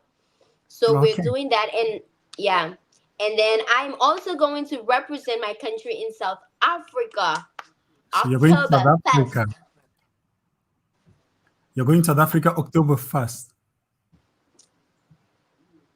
Why are you looking sad? You should be excited.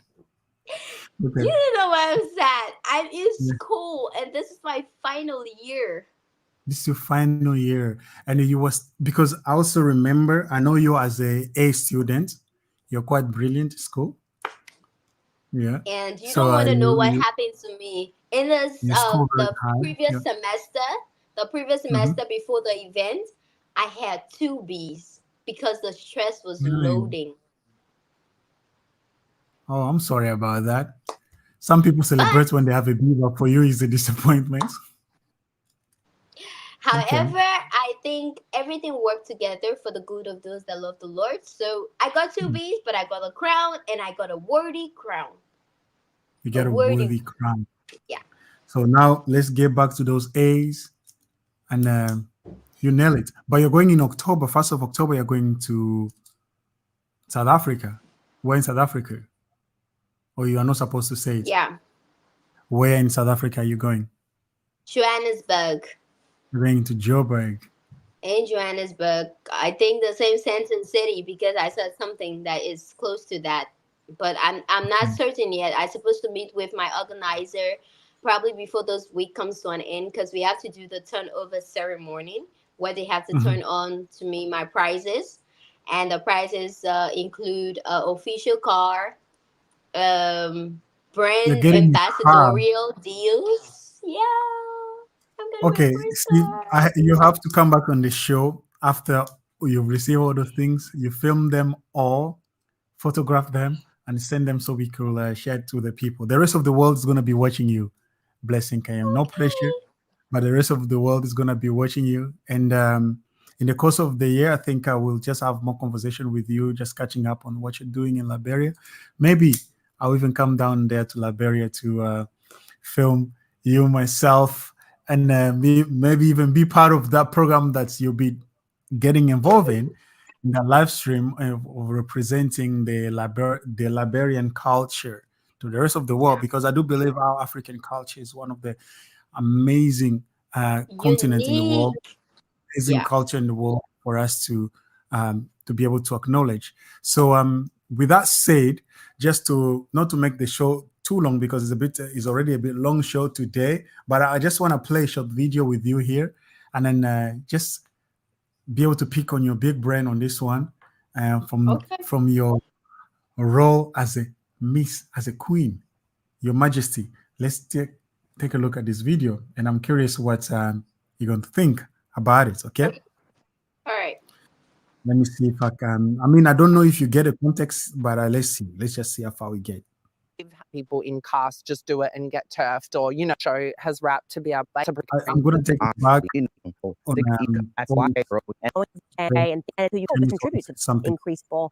I think it was going to basically, and at the end of the day, Brianna realized he was just a gay guy, and basically he handle people are said it's this woman space. Yeah, thank you. I want to make a gorgeous woman. You would make a gorgeous woman. No, I just liked me. I was like, damn. And then I went, oh, that's me. Yeah.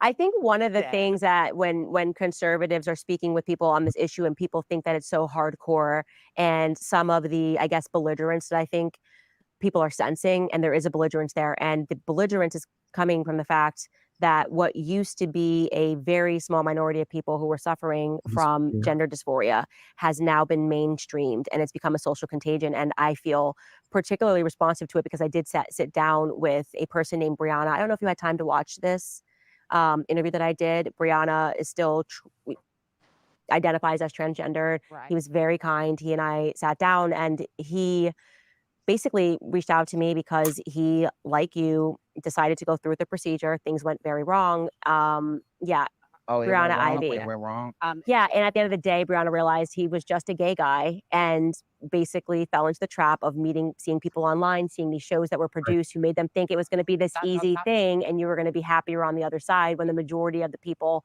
actually aren't. We know for a fact that suicide rates increase after transitioning, which they don't share.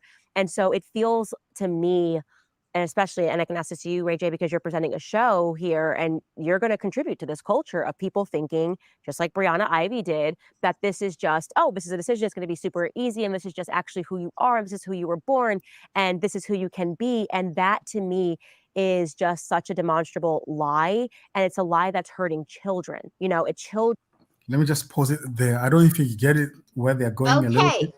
So I think I got it. This is about the transgender, the entire LGBT, right? Yeah, it's more, they're zooming in on those, a male who believes is a female and then transition to a female versus a biological female. because Danielle there, the white lady sitting there, Okay. she or he or whatever, Okay, Danielle yeah. That is person a looked like he turned to a she. exactly, yeah. Yeah. So you hear what Candice say on this particular point. What do you think about it? Children are wanting to Make her face looks better because what she said here, she spoke about a particular case of a young man Mm-hmm. who transitioned and went through all the castration surgery, you know, Yeah. where they will do all these things. I don't know. Yeah. But then things went wrong, horribly wrong, and the person regrets just because you realize I was actually just a gay person, but because of Okay. the trending and the social norms, especially all those promotion on the social media, influence the person to believe that they were a female born in the Mm-hmm. wrong body. Mm-hmm. So, but after the person regretted it, so I'm asking you from the perspective of being Liberian from where you are, do Mm-hmm. you guys deal with these issues as well as much as we do on this side? Okay, so I will give you one of the most interesting thing is that in this pageants I participated in, most of our trainers are transgender. I did not see that coming. Okay, you didn't see that coming. I shocked you in that one, right? So most of our Um, trainers, they're men, but uh um um that they're, transitioned. yeah, they're transitioning themselves to women. And one thing I would like to say first before going into this whole transgender stuff is that I would have before criticized them or probably say that it's wrong, but I've had of something called the intersex. I don't know if you've heard of that before. They spoke about it as well a little bit. Yeah. Okay, so the intersex, it's like somehow crazy. I wouldn't say that's God making mistake because our God doesn't Yeah, make it's just a mistake. person who they believe the Yeah, person was born with both genitalias. not only are they born with the both genitals, but they're also having different hormones inside of them. Okay, let's say for example, I'm born with both genitals, right? But the female is more let's say active than the male. And then inside of me, I feel more of a male. I have chest like a male, no breast. But my genitals as a female works actively, but I Mhm. feel inside as a man. Yeah, that's I what grow they call ears it. as a man. It's an anomaly. This is like an anomaly that happens. But Exactly. go So on. Yeah. there was this girl I met, and her name is Tomboy. I can call her Tomboy, even though we cut communication for God knows reasons. I don't know, but she explained a story like this to me. So for her, she act like a man. She take totally like not only act like a man, she went for surgeries, take away the entire female genitals from there and left the male because she was an intersex. And for her, she said she faced a lot of depression, criticism, and people were like at the point that she almost commit suicide. She had Mm, several operations she had to take.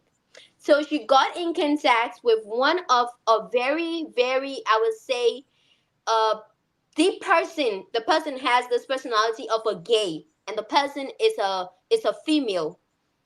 And she was at the point when she had the two genitals, she felt like a man, but she has a female actively working, and the male was so little. And she said that she couldn't differentiate if she should leave what is actively working yet still feeling like a man, or she should cut away the female and leave the man.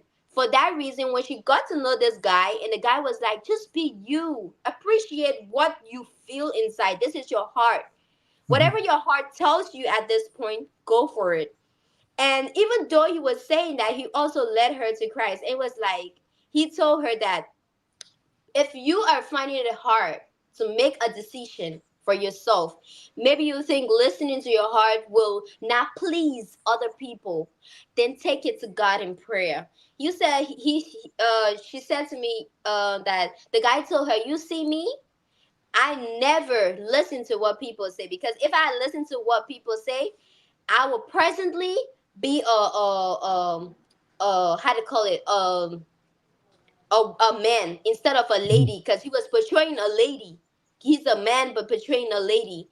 And he told her that if I had waited for what people would say, their conclusion of what I want to be or what they want me to be, then you wouldn't have met me like this. You would have met me a man who was forcing to be a man but feel Mhm. desperately to be a woman." So he said, Mhm. if you find it difficult, you just pray about it. And then she said she prayed about it. And for her, every time when she prays, she feel like this thing inside of her keep coming out as a man. She has this feeling so anxiously like a man. When she talk at work, she talk violently like a man. She wants the power like a man. So she said to herself one day when she's sitting in her car coming home from work, she says to herself, "I don't care again what people say. They want to hate me. They want to kick me away. They want to do anything. I don't care. I'm Mhm. going to do what only my heart feels my spirit is leading me to do."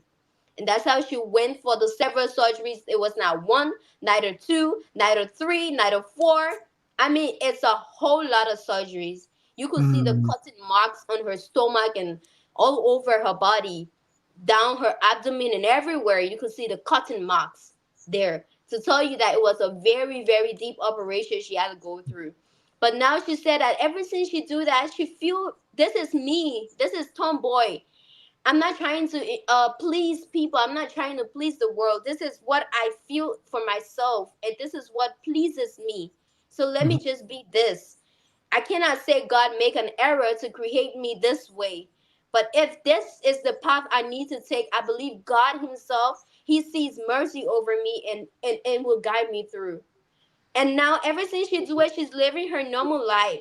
So I'm not against, even though there are some people like the people who train us in our pageantry, some of them change because of, the modeling, walking and everything. They have Yeah. to position themselves as a lady to be able to tutor ladies.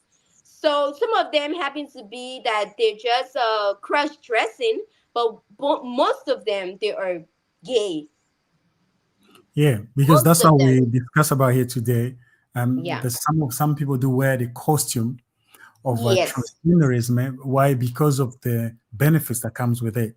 The Exactly. because of the doors that are opened due to the DEI, the diversity, equity, and inclusion program that has been put into place. So many people wear that costume of transgenderism.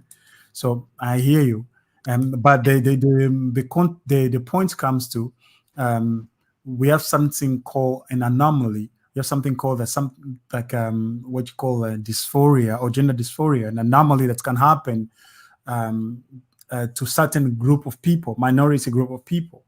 There Hmm. is always how do you call it?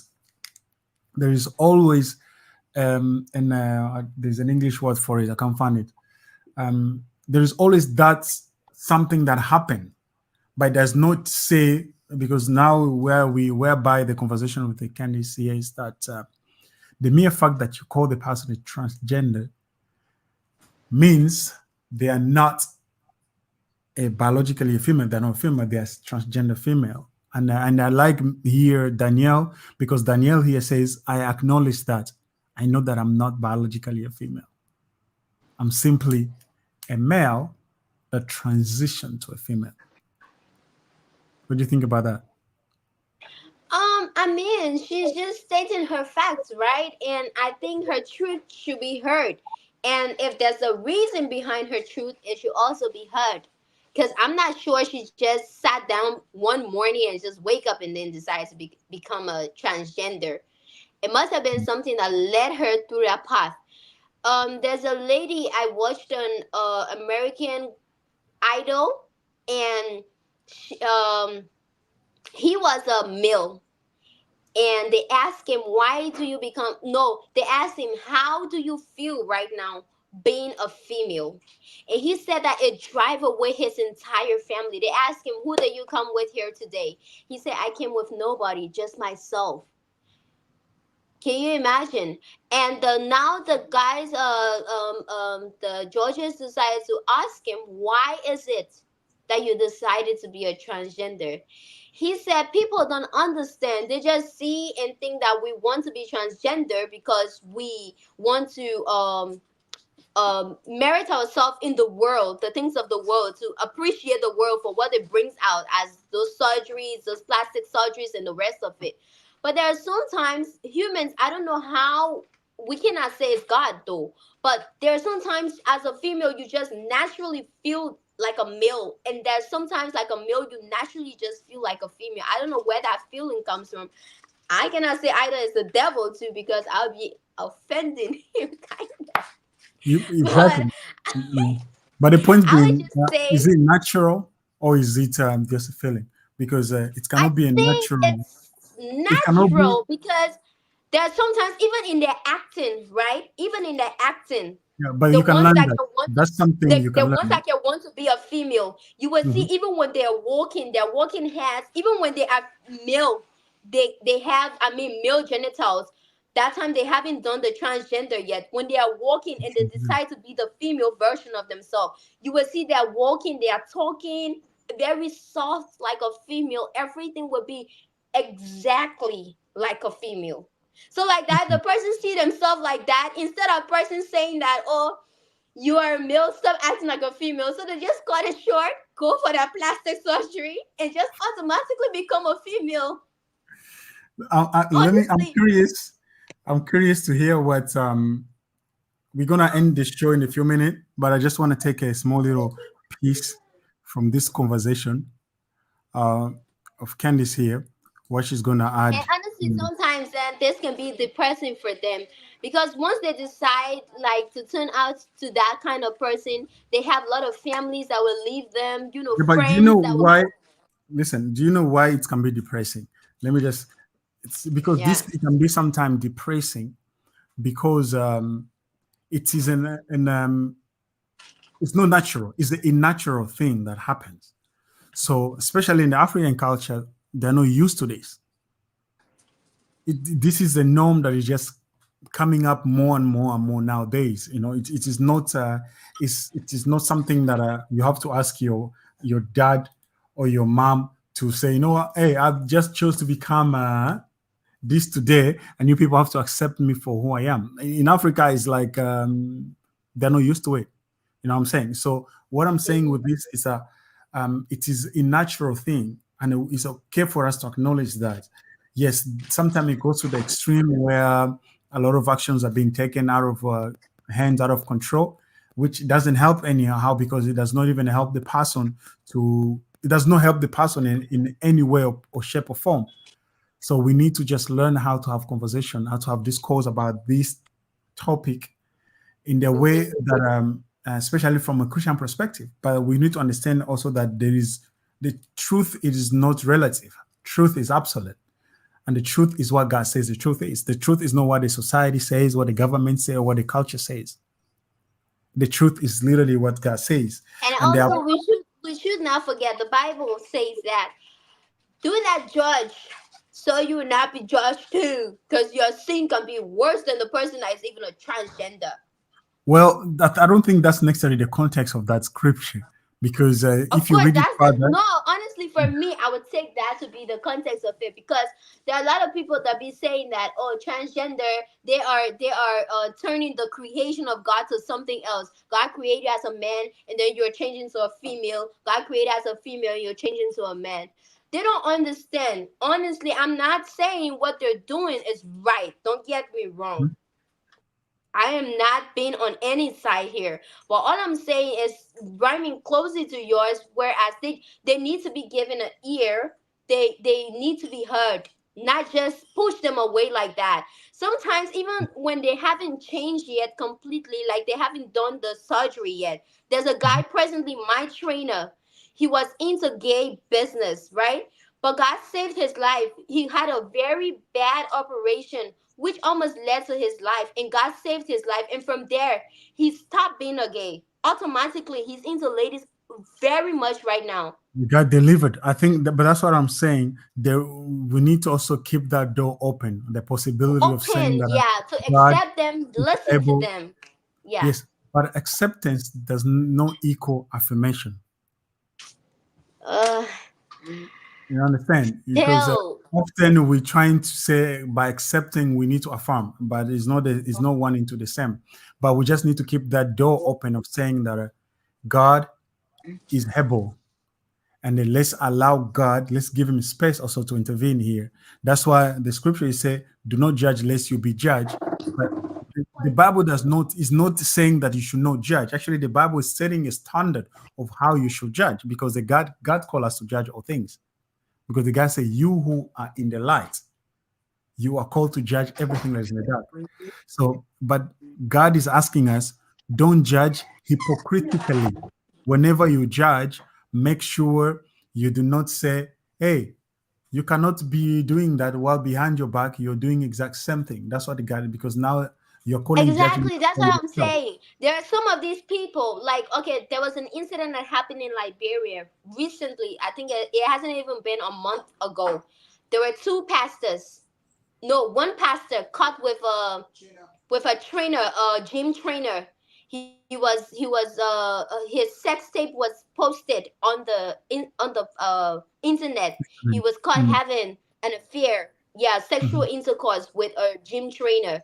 Homosexual sexual intercourse. And then this is the same pastor who will go up on the pulpit, on the altar, and say, being a gay like Sodom and Gomorrah, you don't have to be part of that. That's the same pastor.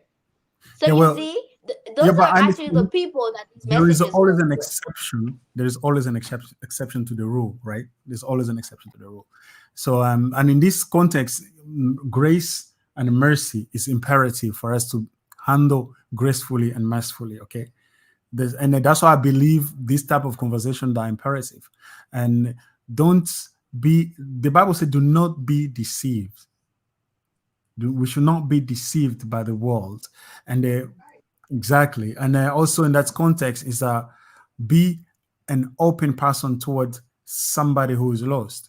Don't be judgmental. Like what happened with the Paris, the Olympic opening of the Olympics in Paris. The whole world went up into uproar about the mockery of the Last Supper and all this Christian faith, how it was mocked, which is and I applaud that. I'm like, yes, we need to speak up. We need to speak up because they could not dare to do the mockery of the Islam faith like that the way they did Christians. Why? Because often Christians are a bit relaxed, yeah, lay back. They don't want to step up. But then for me, then let's take it further, because how did they get that far to mock Christian faith to that level? It's often because Christians, we are living in complacency. Often because Christians are not stepping up. We're not speaking the truth. We're not preaching the authentic truth, as you said. One hand you're saying this, Jesus is Lord, but behind your back you are there doing all kind of things that does not even collapse with your faith. And then people saw you on True. the Yeah. pulpit and found you there outside there Hmm. doing things. They say, wait a minute, isn't that Blessing Kayong that was telling us last time that Jesus this, Jesus this? How come now? So people are confused. Yeah. Because why? You're preaching them, you say, Yeah. come into the light, come into the light. But when they go into the dark, they find you there in the dark with them. Okay, so let's take quickly this short video, and then before we end this program today, and I'm curious what Candice has to say. I'm sorry for that position, Candice. Oh man, oh man. After transitioning, which Yeah. they don't share. And so it feels to me, and especially, and I can ask this to you, Ray J, because you're presenting a show here and you're going to contribute to this culture of people thinking, just like Brianna Ivy did, that this is just, oh, this is a decision that's going to be super easy. And this is just actually who you are. And this is who you were born. And this is who you can be. And that to me is just such a demonstrable lie. And it's a lie that's hurting children. You know, children are wanting to be like Ray J and thinking that this is cool. And I'm going to hang out with some trans people and it's going to be dope, and they're having their entire lives. Like, that was the only time I almost cried on my show, was when Brianna was just boohoo crying, sharing how deformed he is, how he wish he had heard voices like mine saying, like, you need to wait because you are going down a path and you're paying attention to culture, which is just trying to sell you the newest Listen to cigarette. your heart, right? And listen to the education that, like, hopefully now we can provide. We have the gay agency, we have Gay RPR, I have Ray Pride, which is a C3. And I think we have the Girls Club. And I think it's just having these conversations where people who are straight and people who are gay, people who are trans, they could all just sit down and just talk it through, right? As you watch that, you start to understand and get educated on a lot of different things. And I think that's the most important, is being able to have these conversations with different people who have different opinions and different perspectives on life, coming together, and we're able to have this debate and these understandings. And even if the first 2 or 3 debates don't go right, the 5th one might, you know, the sixth or 7th one might, as long as we give each other time, because everybody's here now. Everybody's strong.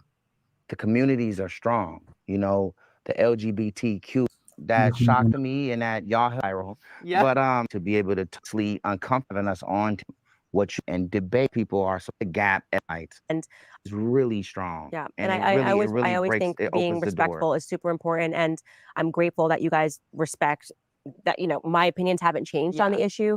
And one of the biggest reasons which I wanted to communicate to you from the conservative community, and why we feel like we have to talk and debate and get an understanding, because a lot of people, you know, listen to you. A lot of people are supportive. I have anorexia. I had a mental disorder. Okay, I have a mental disorder. It is right. So there can be people, that's right, who have body dysmorphia. That is a mental disorder. You have people who are anorexic. I used to have anorexia. I had a mental disorder. Okay, I was tiny, and I was doing it as a control mechanism. I was very happy. In fact, the only way to actually get better was to accept that this is a mental disorder. Okay, I don't have an issue with that term. I don't think it's a problem, because at varying points in people's lives, your mental can get out of order.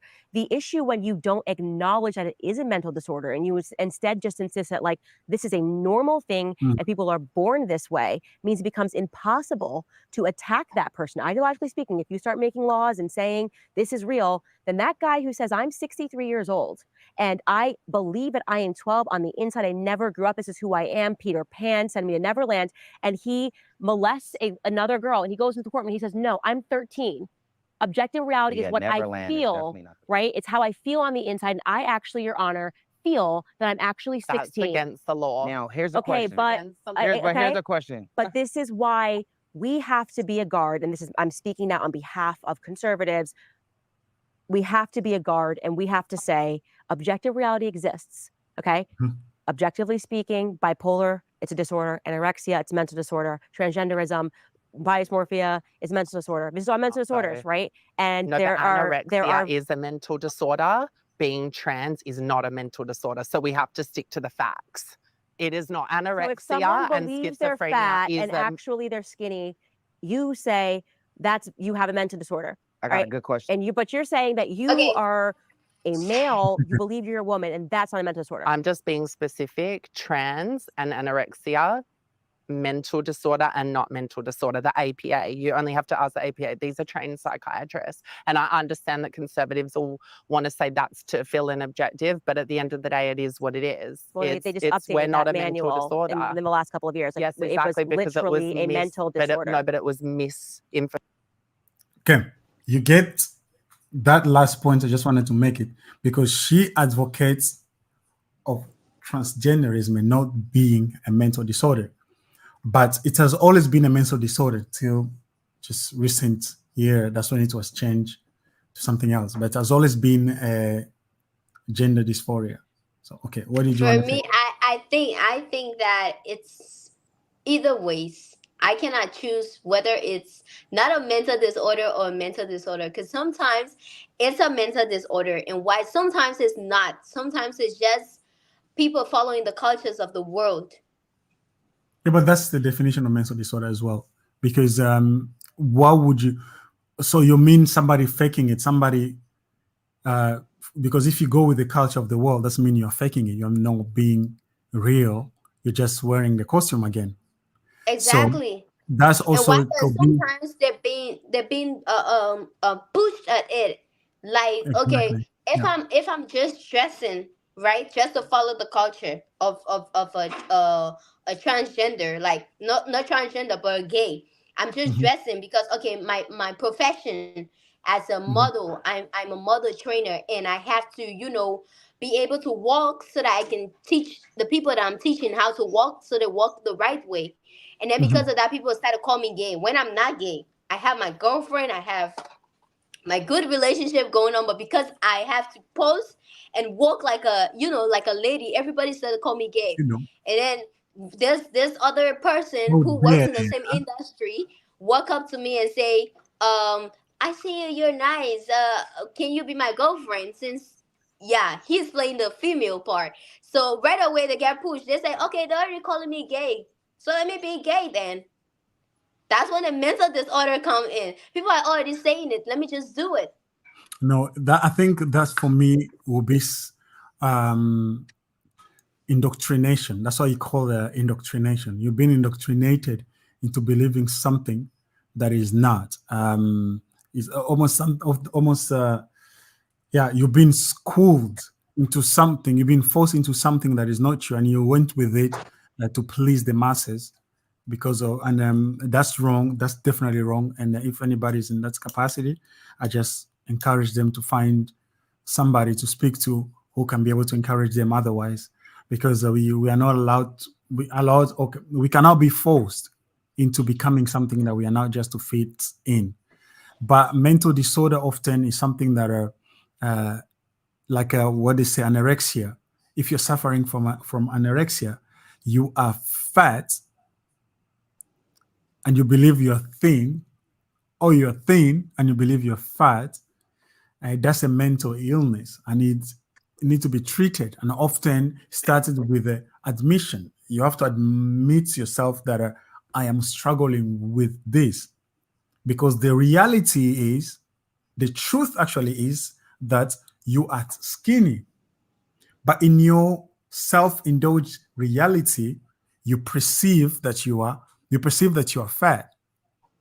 So we cannot now suddenly change the whole definition of thing and say, Okay, so no, go on. okay, so that's what happens to people who like those are the kind of people, I would say, the mental disorder that you're talking about, right? Or the people who sit and I'm in my closet, but I go out, I'm dressing like a man, but when I come home and I take off my entire clothes and look at myself, I Mhm. feel female. When I go out and I'm with my fellow men, I'll be like, I don't want So to let be me ask you a amongst these men. question. Yeah. Whose whose reports would you believe, like the Bible asks? Would you believe what you feel to be the truth, or would you believe the reality of who you are? Okay, so that's where it comes in that we have these No, shows you to personally. call I'm out these asking you people to personally. express themselves, I'm right? asking you For personally. me personally, Yeah. I believe in both reports, to be honest. But you cannot, because obviously I you believe cannot. in First of both all, reports. you can never be hot or cold. You can never be white or black. If you have to, in life, actually, there's no both. I know there's this trending things where we believe we can have both way. We can be African and be European. We can be godly and be ungodly. We can be this and that. But on one point, you have to choose. Even the Bible says you can also have two masters. So if you had to choose, whose truth would you believe? The truth of your creator who says you're female, or the reality of your feeling that says that you're male? That's a tough one. Mhm. I'm not in their position, but for me, I will But you, believe you that. personally, As for me, through yeah, my faith, I will believe yes, in what God says because that's what my faith that's the truth, says. right? Yes. Yes. And the Bible say again, you shall know the truth, and the truth shall. But you should also know there are majority of these people that are doing this that have absolutely no idea about the faith. Well, yes, And it's I the believe same you God who on one says point. that I I believe you on Mhm. one side of it, but on the other side, I do believe that some people know the truth, or some people have access to the truth, but because of the culture norm, or because of wanting to please the masses again, or the benefit that comes with this stigmatization that has been implicated into our life, is a stigma whereby if you are part of this alphabetic group, you get certain benefits in life today. So many young people are also leaning toward that. And I don't believe that's right. And even though they know the truth, so we need to stand up on the truth, because now people want to change the word of God to be able to accommodate that reality, self-indulged reality. Does that make But sense? we also have to remember what the Bible says about God coming not for the righteous ones, because we know the truth, right? The truth lives within us. We The read, Bible says we you shall know the experience truth, it. and the truth shall set you free. So you Yeah, cannot but he be also bound. he also said that I have come for the sinners and not the righteous. Exactly. But Right? what does that mean? Because But he what does that knows mean? that there will be people who have absolutely no idea about the truth. There there are Well, some people, of course, that are going to be like the Sodom and Gomorrah, to know the truth but yet refuse to accept the truth, want to live their own culture, which leads to their own destruction. But there are majority, I would say, those people who already know the truth, they are minor. And the reason yes, why the majority who don't know the truth are into it, because if you who know the truth is doing it, and the person who doesn't know the truth is also doing it, there's no possibility you will speak to that person and they understand, even if you were telling them the truth, because they'll want to compare their life with yours. because you are not practicing what you're preaching. Exactly. And that's the problem. That's why the majority of this whole thing is, it's expanding day in, day out. Okay, look, for example, what happened in Liberia here, right? The pastor being Mhm. caught. Do you know how many of his members have lost their faith? Collapse. Even Please if he was saying correct. the truth Correct. to them about, not being into all of these, they have come to a part where they are no longer believing in the truth. I think we've lost our Miss Liberia again. Oh my goodness. So guys, I know this show has been so long. It's ended up being long because our Miss Culture environment, Miss Culture in Liberia joined us. So I needed to give her a little bit of a room as well to have that conversation with her. So, but hey, thank you everybody. Thank you all for being here. Thank you for connecting. Those of you who had to leave because and anything. Hey, I appreciate it that you took time to be here with us. I appreciate you watching us from any whatever channel you're watching, Facebook, whether it's YouTube, Twitch, or Rumble. I really appreciate it. And I would have wished to finish the show with our Miss Liberia and Miss Culture Liberia. If she joined us, we'll be able to end the show together. But otherwise, I encourage you to do what you know how to do best. Subscribe, share the link, share the stream with a friend and family, and encourage them. Encourage them that we are here to have conversation that are uplifting, conversation that are building our society. So it's not anything that we need to be ashamed of or fearful of, but something that we need to acknowledge, we need to applaud, we need to motivate, because this is how we bring the truth. This is how we shine the light into this is how we shine the light into our lives, into the life of our loved ones. So just to double check here the media to make sure. Let me see. Just make sure the volume is out here. Let's go. Come on. Yes, there you go. So, hey guys, if there are questions for those who are still with us, you have any questions, just drop it in the chat. Otherwise, just leave us a comment. Ideas, thoughts are all welcome. I'm really, really, really encouraged to those who have been here and all the chats, the comments that you've left us. Really, really appreciate it. And I was saying, you shall know the truth, and the truth shall set you free. There's nothing better than knowing the truth. There's absolutely nothing better than knowing the truth. All that we have is the truth. And on the moment that we stop sharing the truth because of fear of offending somebody, that moment we're going to lose the truth. Because if you do not stand for the truth, you shall. If you do not stand for the truth, or you do not stand for your right to speak up, the freedom of speech, you're going to lose it. I always say this. I will really always say this. If you do not exercise your right, you're going to lose that right. You're going to lose it. So it's important. It's imperative that we learn to continue to exercise our rights for the sake of those who are coming after us. So just a quick one. Let me see if Miss Liberia will still be joining us. Eve Kaika.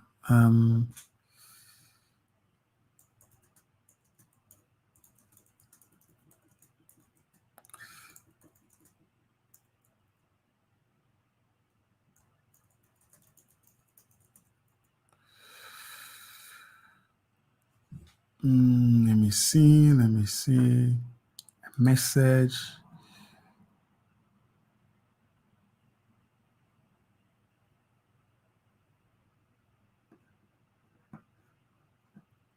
Oh, amazing. Thank you so much.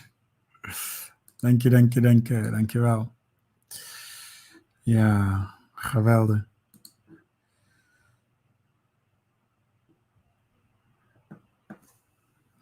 Okay.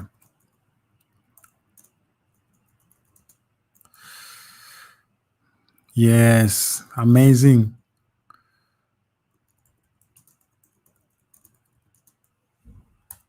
Awesome. So guys, thank you so much. I just touched ground with my guests on the show today, and the phone battery is empty, and so we'll continue the conversation another time. But for now, what can I say than to thank you all? Really kudos to you all for connecting here. Number one fan, those who have been here, those who are always here, ever present, always commenting. Oh my goodness, wait. I promised to show you guys a short video.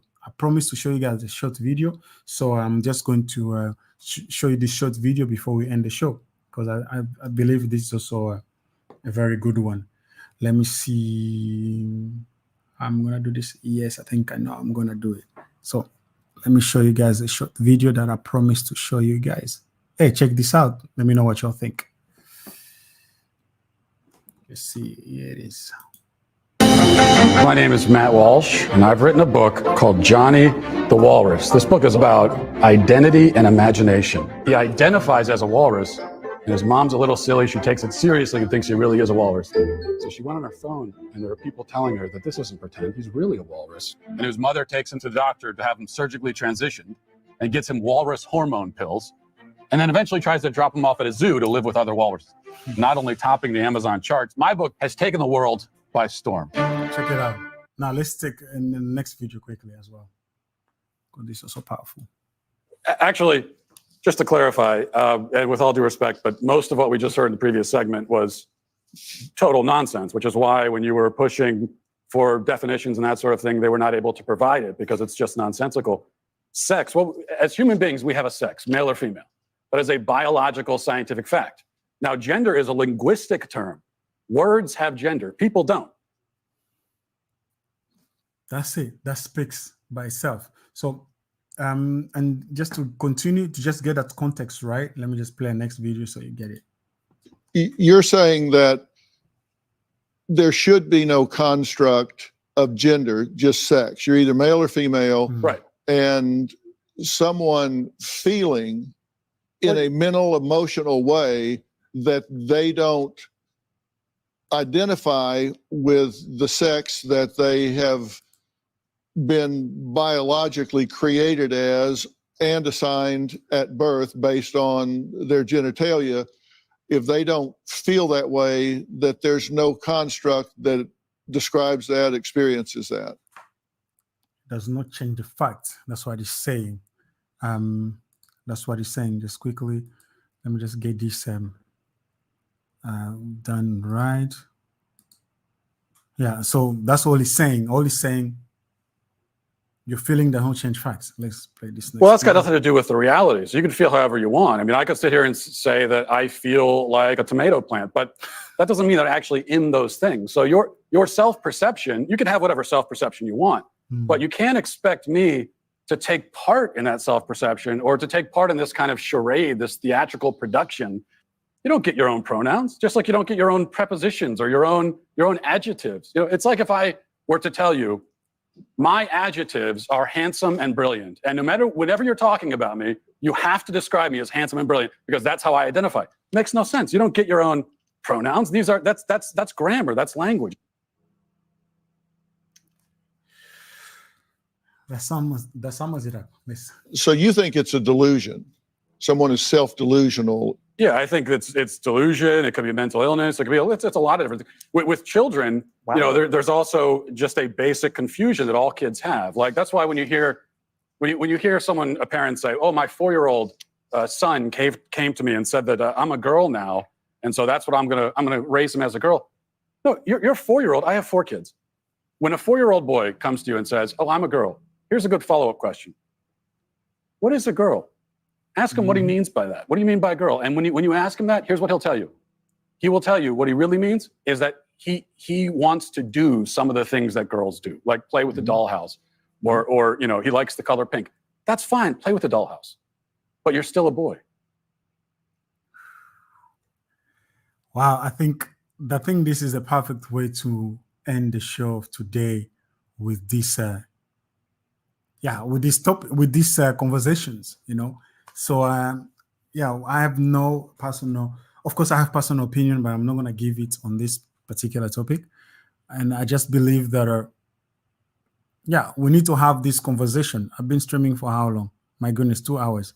We need to have this conversation. So thank you guys for sticking with me till the end. I did not know I was going to have the show for this long, but yeah, I ended up having the show for that long. So if it was in your way of your program, so forgive me, but I think it was necessary for us to do the show this long. So if you have not subscribed, you have not shared the link with your friend and family, if you have not clicked the thumbs up, please make sure you do that. And yeah, or can I say that to say thank you? My name is Glory, and I approve this message. I see you guys again, and till we see you again. Ciao, ciao.